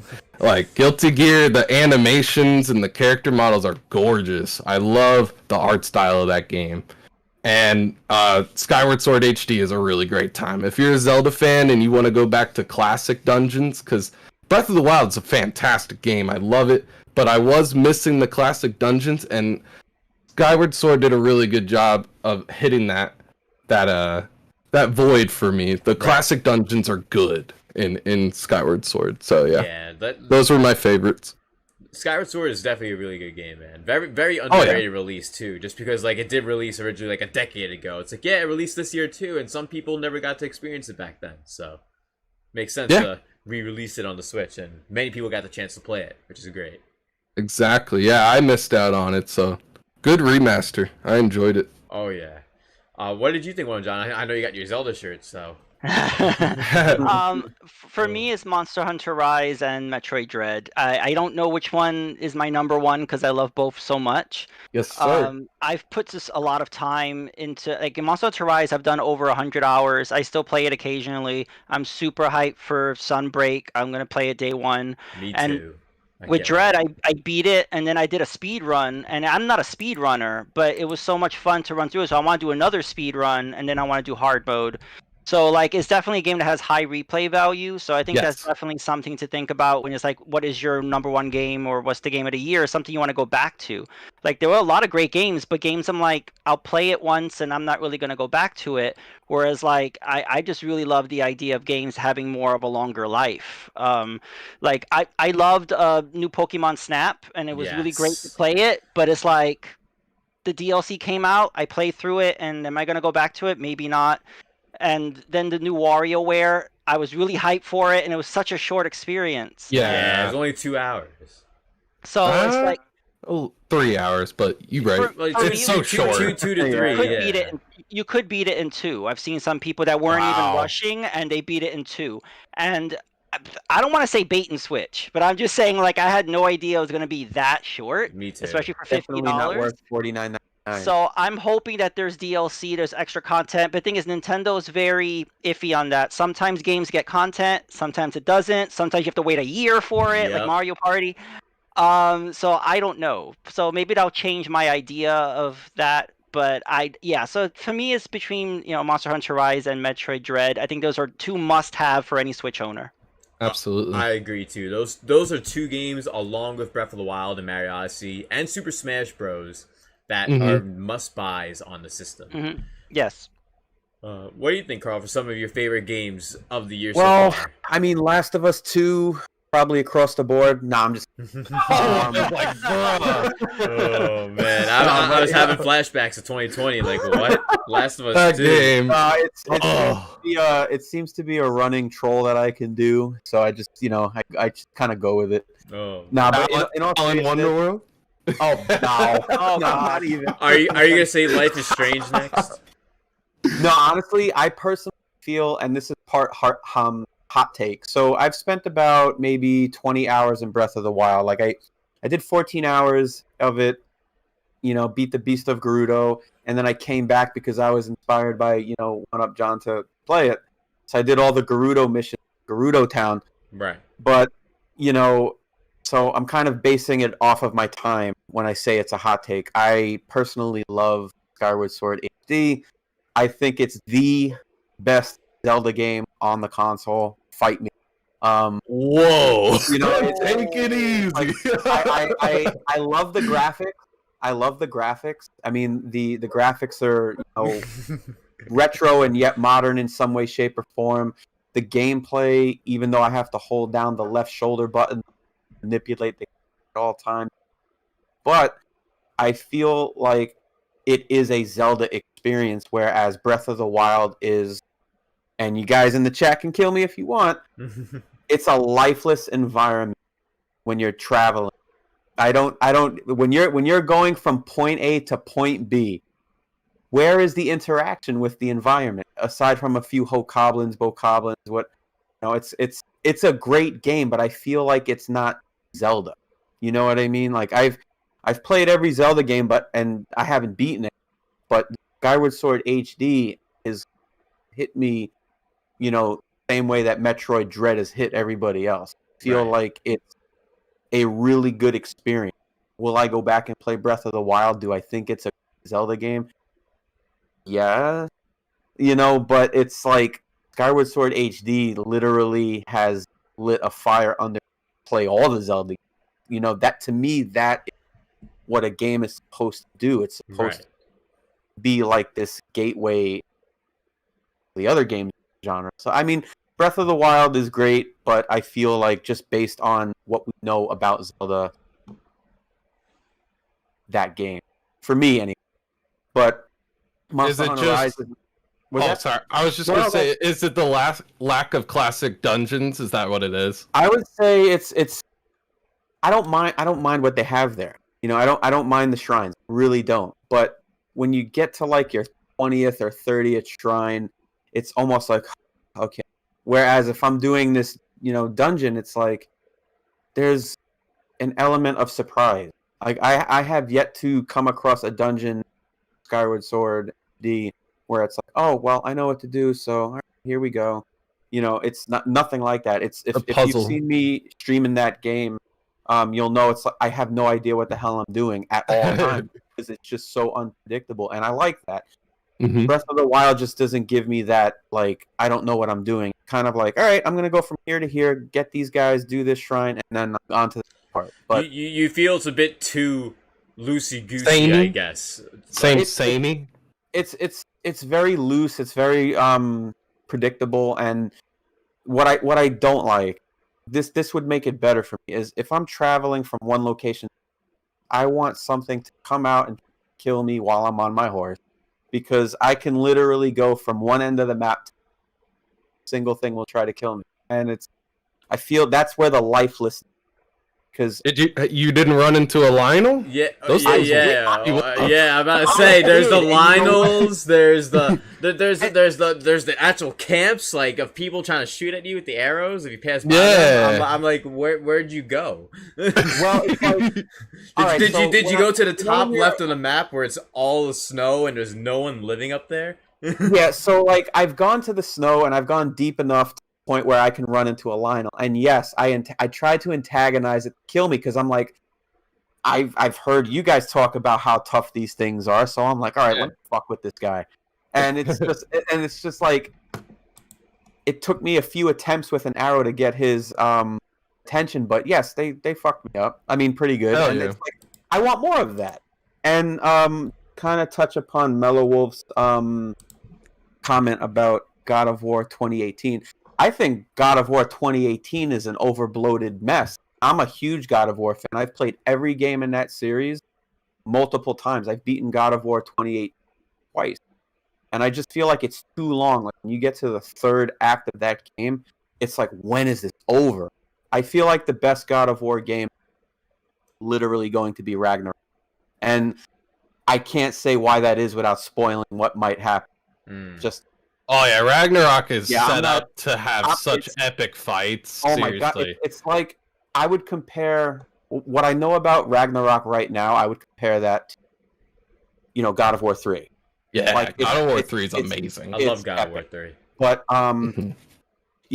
that's not to say I don't like God of War 2018. I think Zelda Breath of the Wild is better than God of War. It is, yeah. That's facts. But my second game would be Monster Hunter Rise.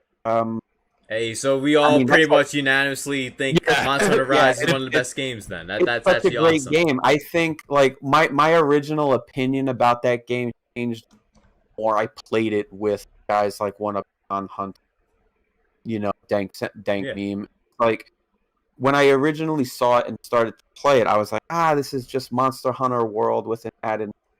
And the more I played it, the more I realized how much better it really is in terms of, traveling through the environment, working with your friend, how intuitive it is to invite somebody to a play.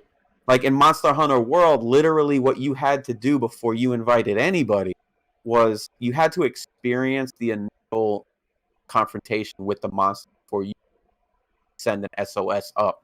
So it's like with Monster Hunter Rise, I don't have that problem. It's like, hey, Hunter, you want to play? Sure, hop in. Yeah, and you're just in each other's lobbies, just hanging out. Like it's seamless. It's absolutely seamless. And I love the fact that it has best online, stabilization of any Switch game. It's like so good. So good. It's incredible, honestly. Yeah, and then third game, I want to say WarioWare only because when I played with my kids, I haven't gotten to that, and I'll tell you why. Because I'm having so much fun playing Mega Man Zero in chronological order on stream that I've been, 1UpJohn suggested, hey, why don't you play Metroid? And I'm like, and that was during the Mega Man Zero stream. You know what? Just play the Metroid series in chronological order. So I'm gonna kind of get to that because I've never beaten a Metroid game. So I've kind of taken, points from like 1UpJohn, like, all right, so we're gonna play Zero Mission. Then I'm gonna play 2 from the Game Boy, not the 3DS, because I want to. That is gonna be rough. Yeah. Yeah, I know. I want to experience that unless I set up a, a certain, emulator. Okay. Yeah, I haven't set one up yet for that, but I do have Samus Returns on the DS. I might slide you a link to AM2R. That's a fan-made remake of Metroid 2. Really good. It's so good. It's fantastic. Yeah, as long as it I've doesn't been playing it kinda on my fit Amber on the Nick, original actually. material, It's really good. then I'll have that in there because I kind of want to just go straight through with it. It's kind of like Castlevania. I've never played a old school Castlevania game. So like when Limited Run came out, I have to play that. I have to beat it, and it's like I have essentially like a newfound, whatever with retro games. But no, in terms of what's come out, I want to say WarioWare. I know that the 2-3 hour run crappy, and I even told my wife this isn't worth $40. But when you're playing with your family and you're enjoying the shit out of it, it's like, it's from a family standpoint, I really like it. It's good.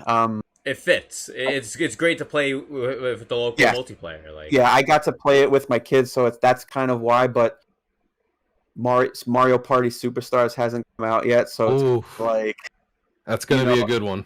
Yeah, I think WarioWare is going to be a tentative like number 3 until Mario Party Superstars come out. Oh yeah, I can't wait for that. Nice. I'm buying that day one. Same. I cannot wait. That game was pretty much made for me. Yeah. Now let's see everyone's thoughts in the chat of some of their favorite games of 2021 so far. Starting off with Mellow Wolf says my top 3 of the year is Metroid Dread, Tales of Arise, and Bravely Default 2. Some great picks right there. Good pick. Nightshade says Rise, Dread, and Neo: The World Ends With You for me. Hey, that's nice to see. Most people aren't saying anything about Neo: The World Ends With You, so good to see that you've been enjoying it. I know a lot of people that we know have been actually interested in that game. Jade's Blue says, so far, Metroid Dread and Ratchet & Clank Rift Apart. It's also a toss-up between Monster Hunter Rise and Stories 2. Yeah, I need to get into Stories 2. I wanted to get that, but I ended up not picking it up.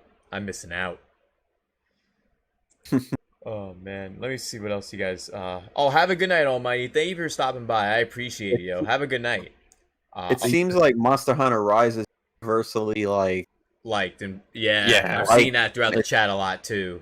I honestly think that if any Nintendo game gets a Game of the Year nod, probably going to be Monster Hunter Rise. And I see what's so good about Dread. I've seen everybody and the mother play it right now. Yeah, well, here's what I'm going to say. If the Game Awards doesn't have it in a Game of the Year nomination, we can't care about it, because at the end of the day, there's other publications that do their own Game Awards, too.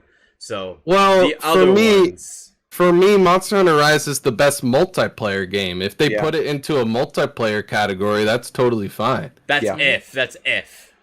They're putting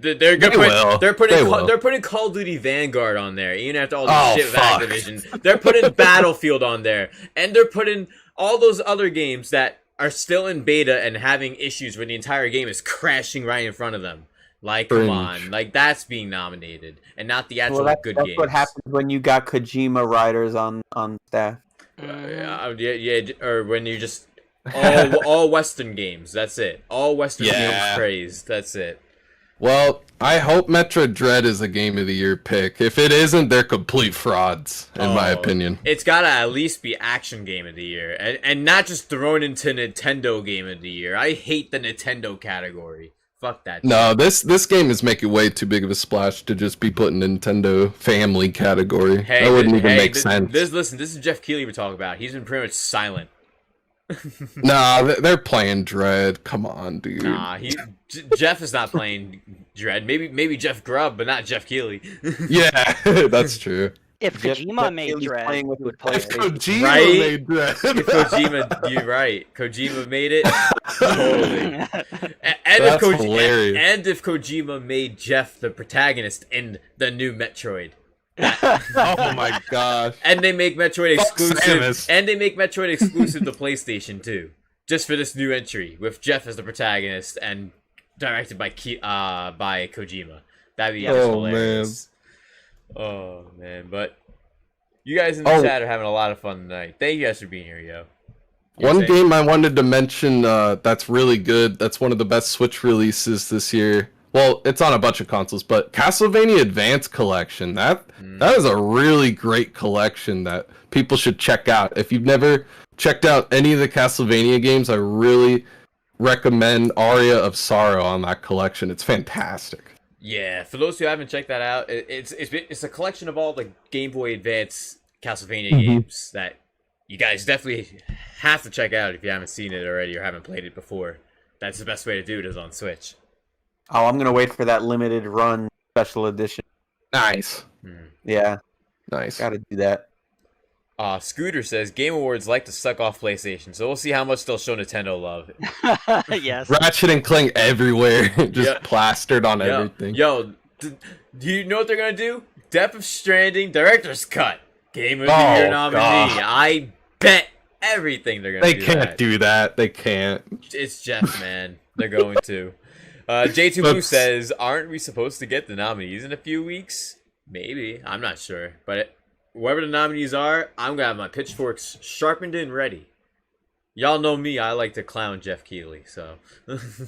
As he deserves. I mean, dude, all of those award nominations for Death Stranding was such a joke, man. It was. It was the most nominated game like ever on the Game Awards. Yep. Like even beating out as a whole. Part 2. Yeah, in the amount of nominees, really. Like, I even made a video back when that happened. It's like, nominees for Best Action Game, Death Stranding.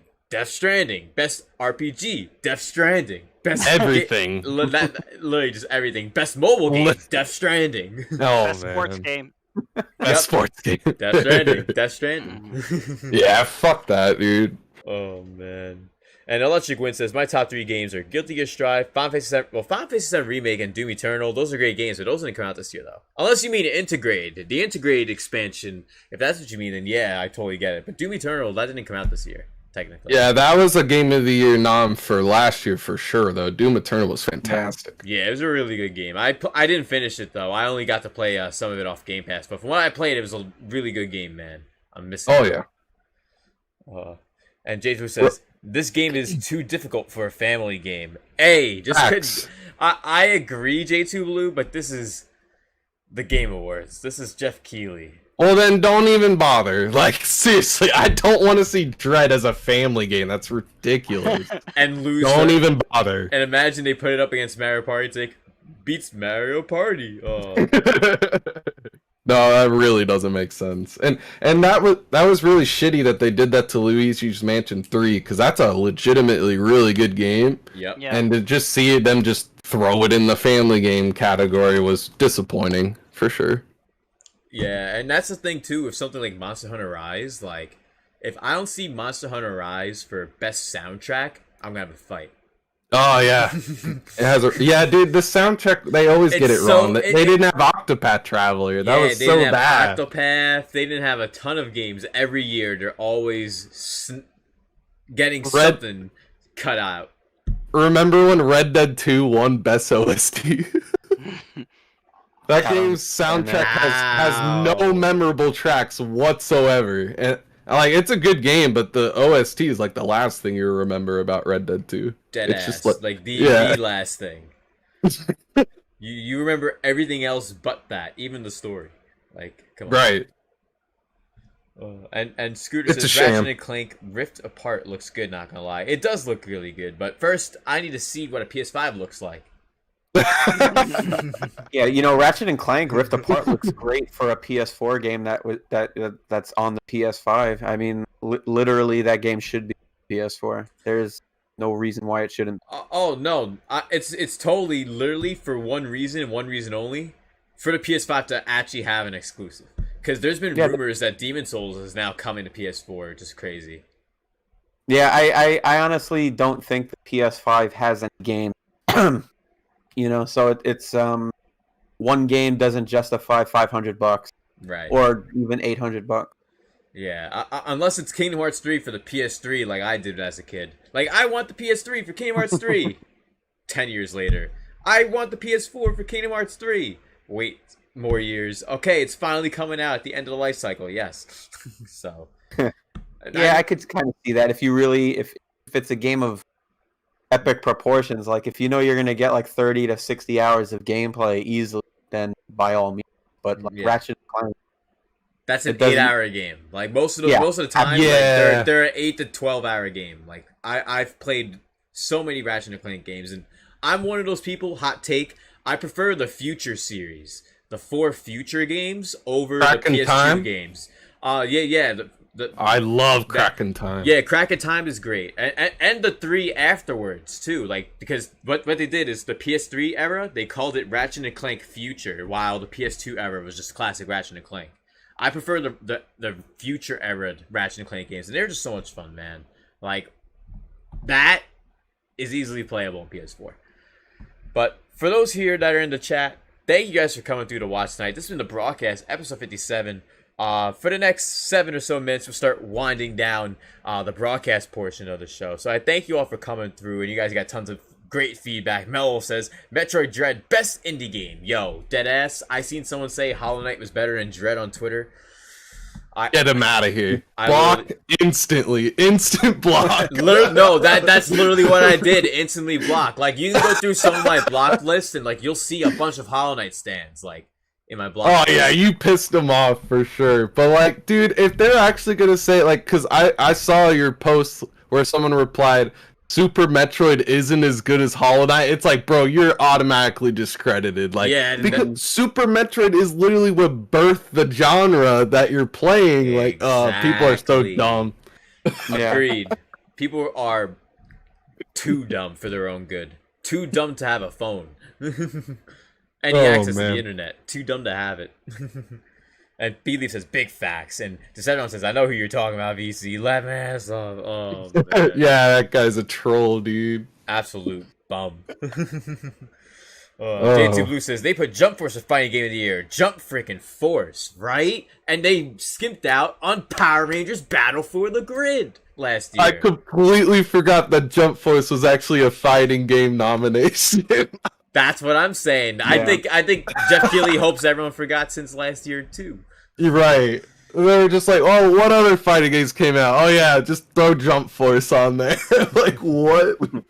Makes no sense. And Jason says the Future Saga for Ratchet & Clank's really good. It is, man. I think it's super underrated because like there's a lot of people I know who prefer the original Ratchet & Clank games, which they're great, but the PS3 Ratchet & Clank Future series, fire. Such a great series. And Electric Wind says Jump Force isn't a real fighting game. Laughing ass off, right? It's not a real fighting game. It's an arena battler, like totally different. And Jason says, so mediocre. Yeah, I could see that. It's mediocre. It's very mediocre. Like people got hyped because they were all like those anime characters, like Goku and stuff, and then they got the game and they're like, "Oh, this is the game." Like, ooh. Yeah. I bought it because I thought I could play as Ryu from Death Note, and I was immediately disappointed. So I haven't touched it since week 1. Damn. Jordan, my friend Jordan Fringe, he bought the collector's edition for Jump Force, the $300 box collector's edition, and I literally said to him, "Why?" He gets every special edition. It's hilarious. Yeah, but that one I was like confused. I was like, right, why? Skip that one. Did he get it from a scalper? No, that's the that's how much. Really? Yeah, there's like 5 different versions: the regular, the Steelbook version, the deluxe edition, the premium edition, and the collector's edition. Yeah, some special editions go for obscene amounts. Like 200 to 300. Like I got the SNC5, Shin Megami Tensei 5 collector's edition, the Fall of Man edition, and it's basically sold out everywhere. There's no way you can get it. How much is that one? Is $150. That's not terrible. It's not terrible, but for me, that's the highest I've paid for a collector's edition. I usually go for 100 or 90 or the $80 ones. Like the $80 one's my favorite. But same. For 150, what was there was worth it for me, so I went for it. Oh, it looks really nice. Yeah. I actually almost got it. There's the backpack too. There's a ton of stuff, and it's like not like a rinky-dink like drawstring backpack. It was like a nicer like quality bag. Like it's not like you're paying $50 for a shitty value, right? Yeah, I think they threw in a bunch of good stuff in that. I was making a reference to the expansion pack, but I digress. Yeah. Thank you all so much. I didn't catch it. Oh yeah, that's why I said 50 undervalued. But thank you guys all for watching the stream. I hope you guys had a great time. It's been a blast. This has been the broadcast, episode 57. We went over Sora and Smash, the expansion pack, the scalped Xbox mini fridge and N64 Mega Drive controllers, as well as some of our favorite games for 2021. And you guys let us know some of your favorites too. After the broadcast, for the remainder of the stream, I'll be playing some Metroid Dread for a bit. Hope you guys are excited for that too. But we're going to let the homies Hunter, 1UpJohn, and Carl Rocco sign themselves off. Let them know where you can find them at, because their links are in the description for their Twitch channels. Hit them up with a follow if you haven't already. They stream on Twitch pretty often, and they have some dope content you guys got to check out. So, who wants to go first? Yeah, that's like who wants to go first. You guys can go first. Alright, I'll go.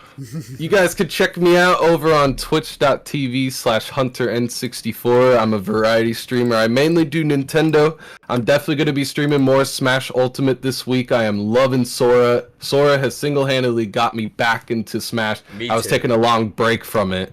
So I'm happy to be streaming Smash again because Sora is great.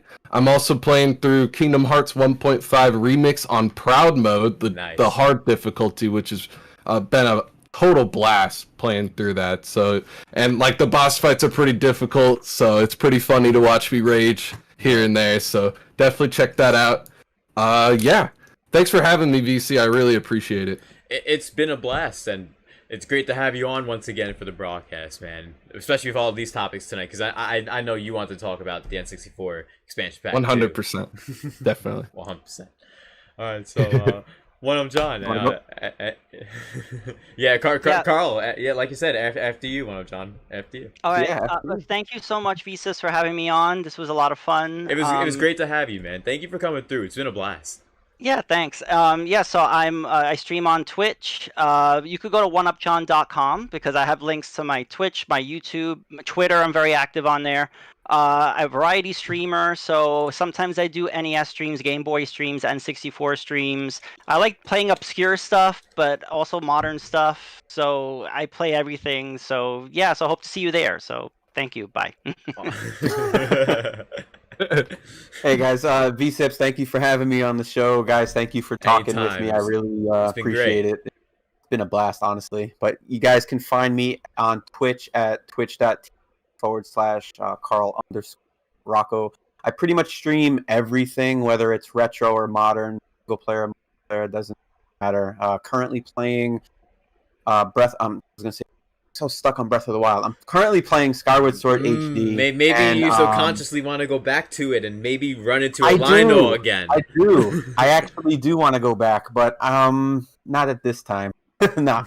But in all seriousness, playing Skyward Sword HD. I'm gonna be fulfilling the community challenge Friday with Kamen Rider Memory of Heroes on the Switch. So we're gonna checking that out. And what I got coming up on Twitch after the Skyward Sword playthrough, I have Luigi's Mansion 3. We're going to return to that and finish that up and go into Village. All of my Twitch streams since last week have been slowly moving over to my YouTube channel, which you can find me, Carl Rocco. And yeah, I'm going to be doing game reviews there too, with the first one being Mario Party Superstars.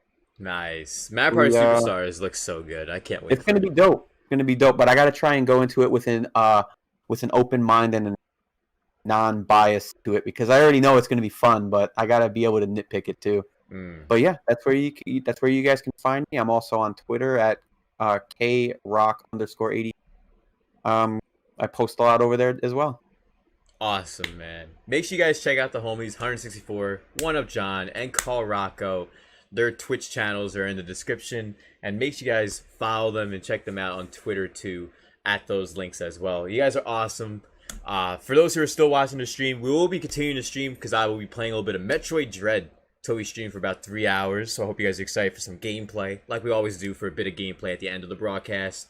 And thank you guys for coming on for this episode. It's been a blast, and you guys are always welcome to be back on again. All right. Thanks, so man. Thank you.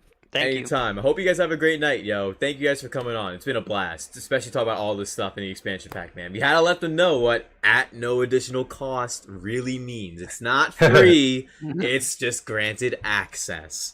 Right. Yep. Exactly, yo. Hope you guys have a great night, yo. Peace out, yo. You too, bro. See you, Hunter. See you, John. See you, Carl. Later, guys. Peace See out. you guys. Oh, man. It's such a fun time, yo. Real true, 100%.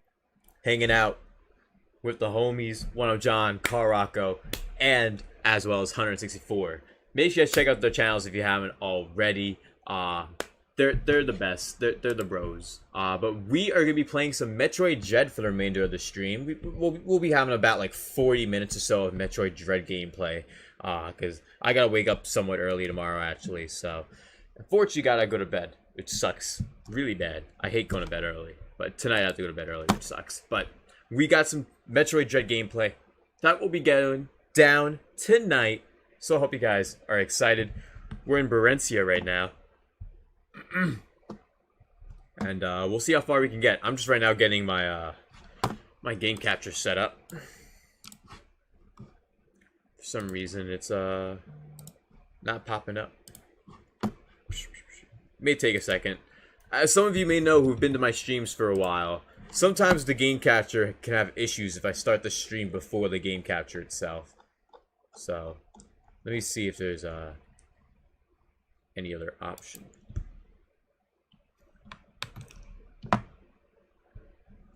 Come on, game capture. Yeah, it's giving me a couple issues right now. But yo, shouts to everyone who's been watching the stream. Thank you guys for coming through. Let me give you guys some shoutouts for everyone who's watching the stream. Have a good one, Decepticon. Thank you for coming through, man. Shout out to Decepticon, B-Leaf, another great episode. The guests are awesome. The topics are awesome. The discussion is awesome. That means a lot, yo. Thank you so much. I really appreciate that, B-Leaf. Shout out to Scooter. Says this was awesome. Love to join in sometime in the future. Yeah, yo, that'd be awesome, yo. Shout out to Scooter coming through, too. And thanks so much to Carl, Hunter, and 1UpJohn. I really do appreciate you guys coming on for the broadcast tonight. Everyone who's here, you guys are the best, yo. The 100% click is in the building. Electric Wind, Mellow Wolf, St. Lou, Nightshade, everyone who's here, yo. Everyone who's watching, lurking, chilling, I really do appreciate it. And we hit over 30 likes. Thank you all so much. I'm going to try and get the game capture working. I'm going to try a couple more times. If I keep having the issue, we may not have the gameplay for the stream. Because usually the issue doesn't repeat more than 3 times. Usually after the 3rd time I reboot the game capture, it usually starts working. So I'm not sure why it's still not working right now. It should be working, but we're waiting on the game capture. Like, it's set and everything. What the hell? Like, I think it'll show on your guys' end, like on the Streamlabs monitor screen, but it won't show it on this one. But yeah, Electric Wind. I can't do display capture unless I have Streamlabs, not Streamlabs OBS. Unless I have the actual Elgato streaming app on the window and playing through that. And I don't want to play Metroid Dread through the game capture HD. I do not want to do that. Yeah, that's what I've been doing, Hunter. I've been deactivating and reactivating in Task Manager. That's usually what I would do to fix the issue. But for some reason it's still going on, and I'm not sure why.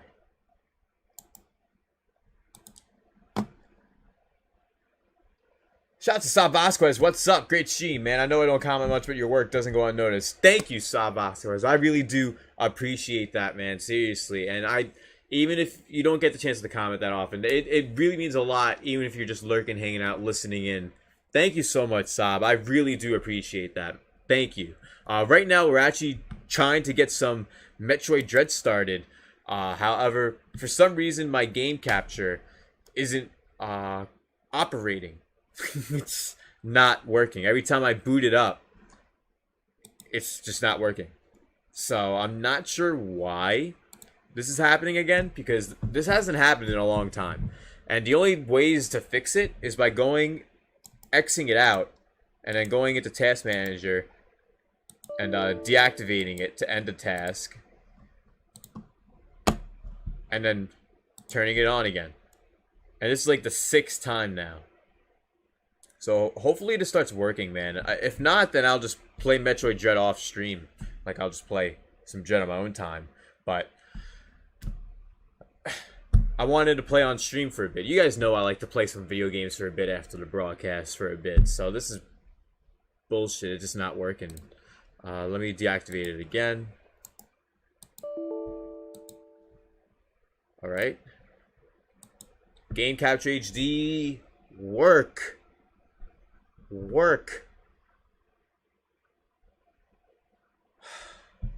Right click the Elgato in your scene on OBS.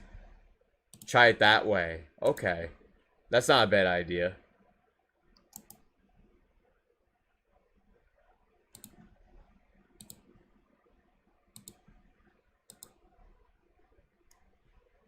Nah, that's not it though.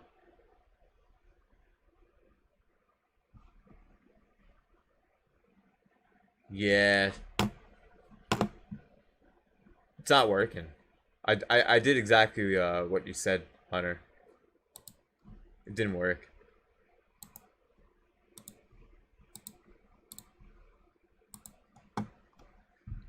Yeah. Yeah, an indie gamer. The no signal thing. I don't know, man. This should be working. 1UpJohn says, I remember this happened when you were going to do a Splatoon 2 stream. This sucks. Yeah, man.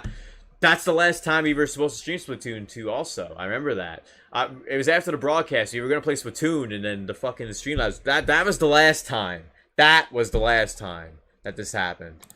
And now it's not working again. I'm going to try this for the 9th time. And if it happens again for the 10th time, I guess I'll just wrap up. And I'll just play off stream and just continue my own progress, I guess. Nope. Didn't work on the 9th attempt. Alright, please, Elgato. Why? Like, the Elgato shouldn't have issues where it works and doesn't work. And this isn't even, like, on Streamlabs. This is just, like, the app. The Elgato app off of Streamlabs. Like, this isn't even, like, a Streamlabs issue, really. It's the app, the Elgato itself, isn't getting a signal at all. Which, it's done this before in the past. Last time was the Splatoon 2 incident. So I'm not sure about streaming Metroid Dread now, or any game. I can't even play Sora and Smash. Like, I can't even do that. Like, yeah, this sucks. I wanted to fucking play some fucking Dread on screen, man. Come on. I'll try it one more time. 11th time's the charm. 11th time is the charm. Yeah, exactly, Hunter. I'd have to restart the stream, which is the only way. And the latest app, yeah, I just updated Streamlabs right before I started the stream today. But that shouldn't fuck up playing a video game, because it literally was working fine earlier today after I updated Streamlabs when I was recording footage for a video I uploaded. So it's working perfectly fine, like Streamlabs, as well as the Elgato was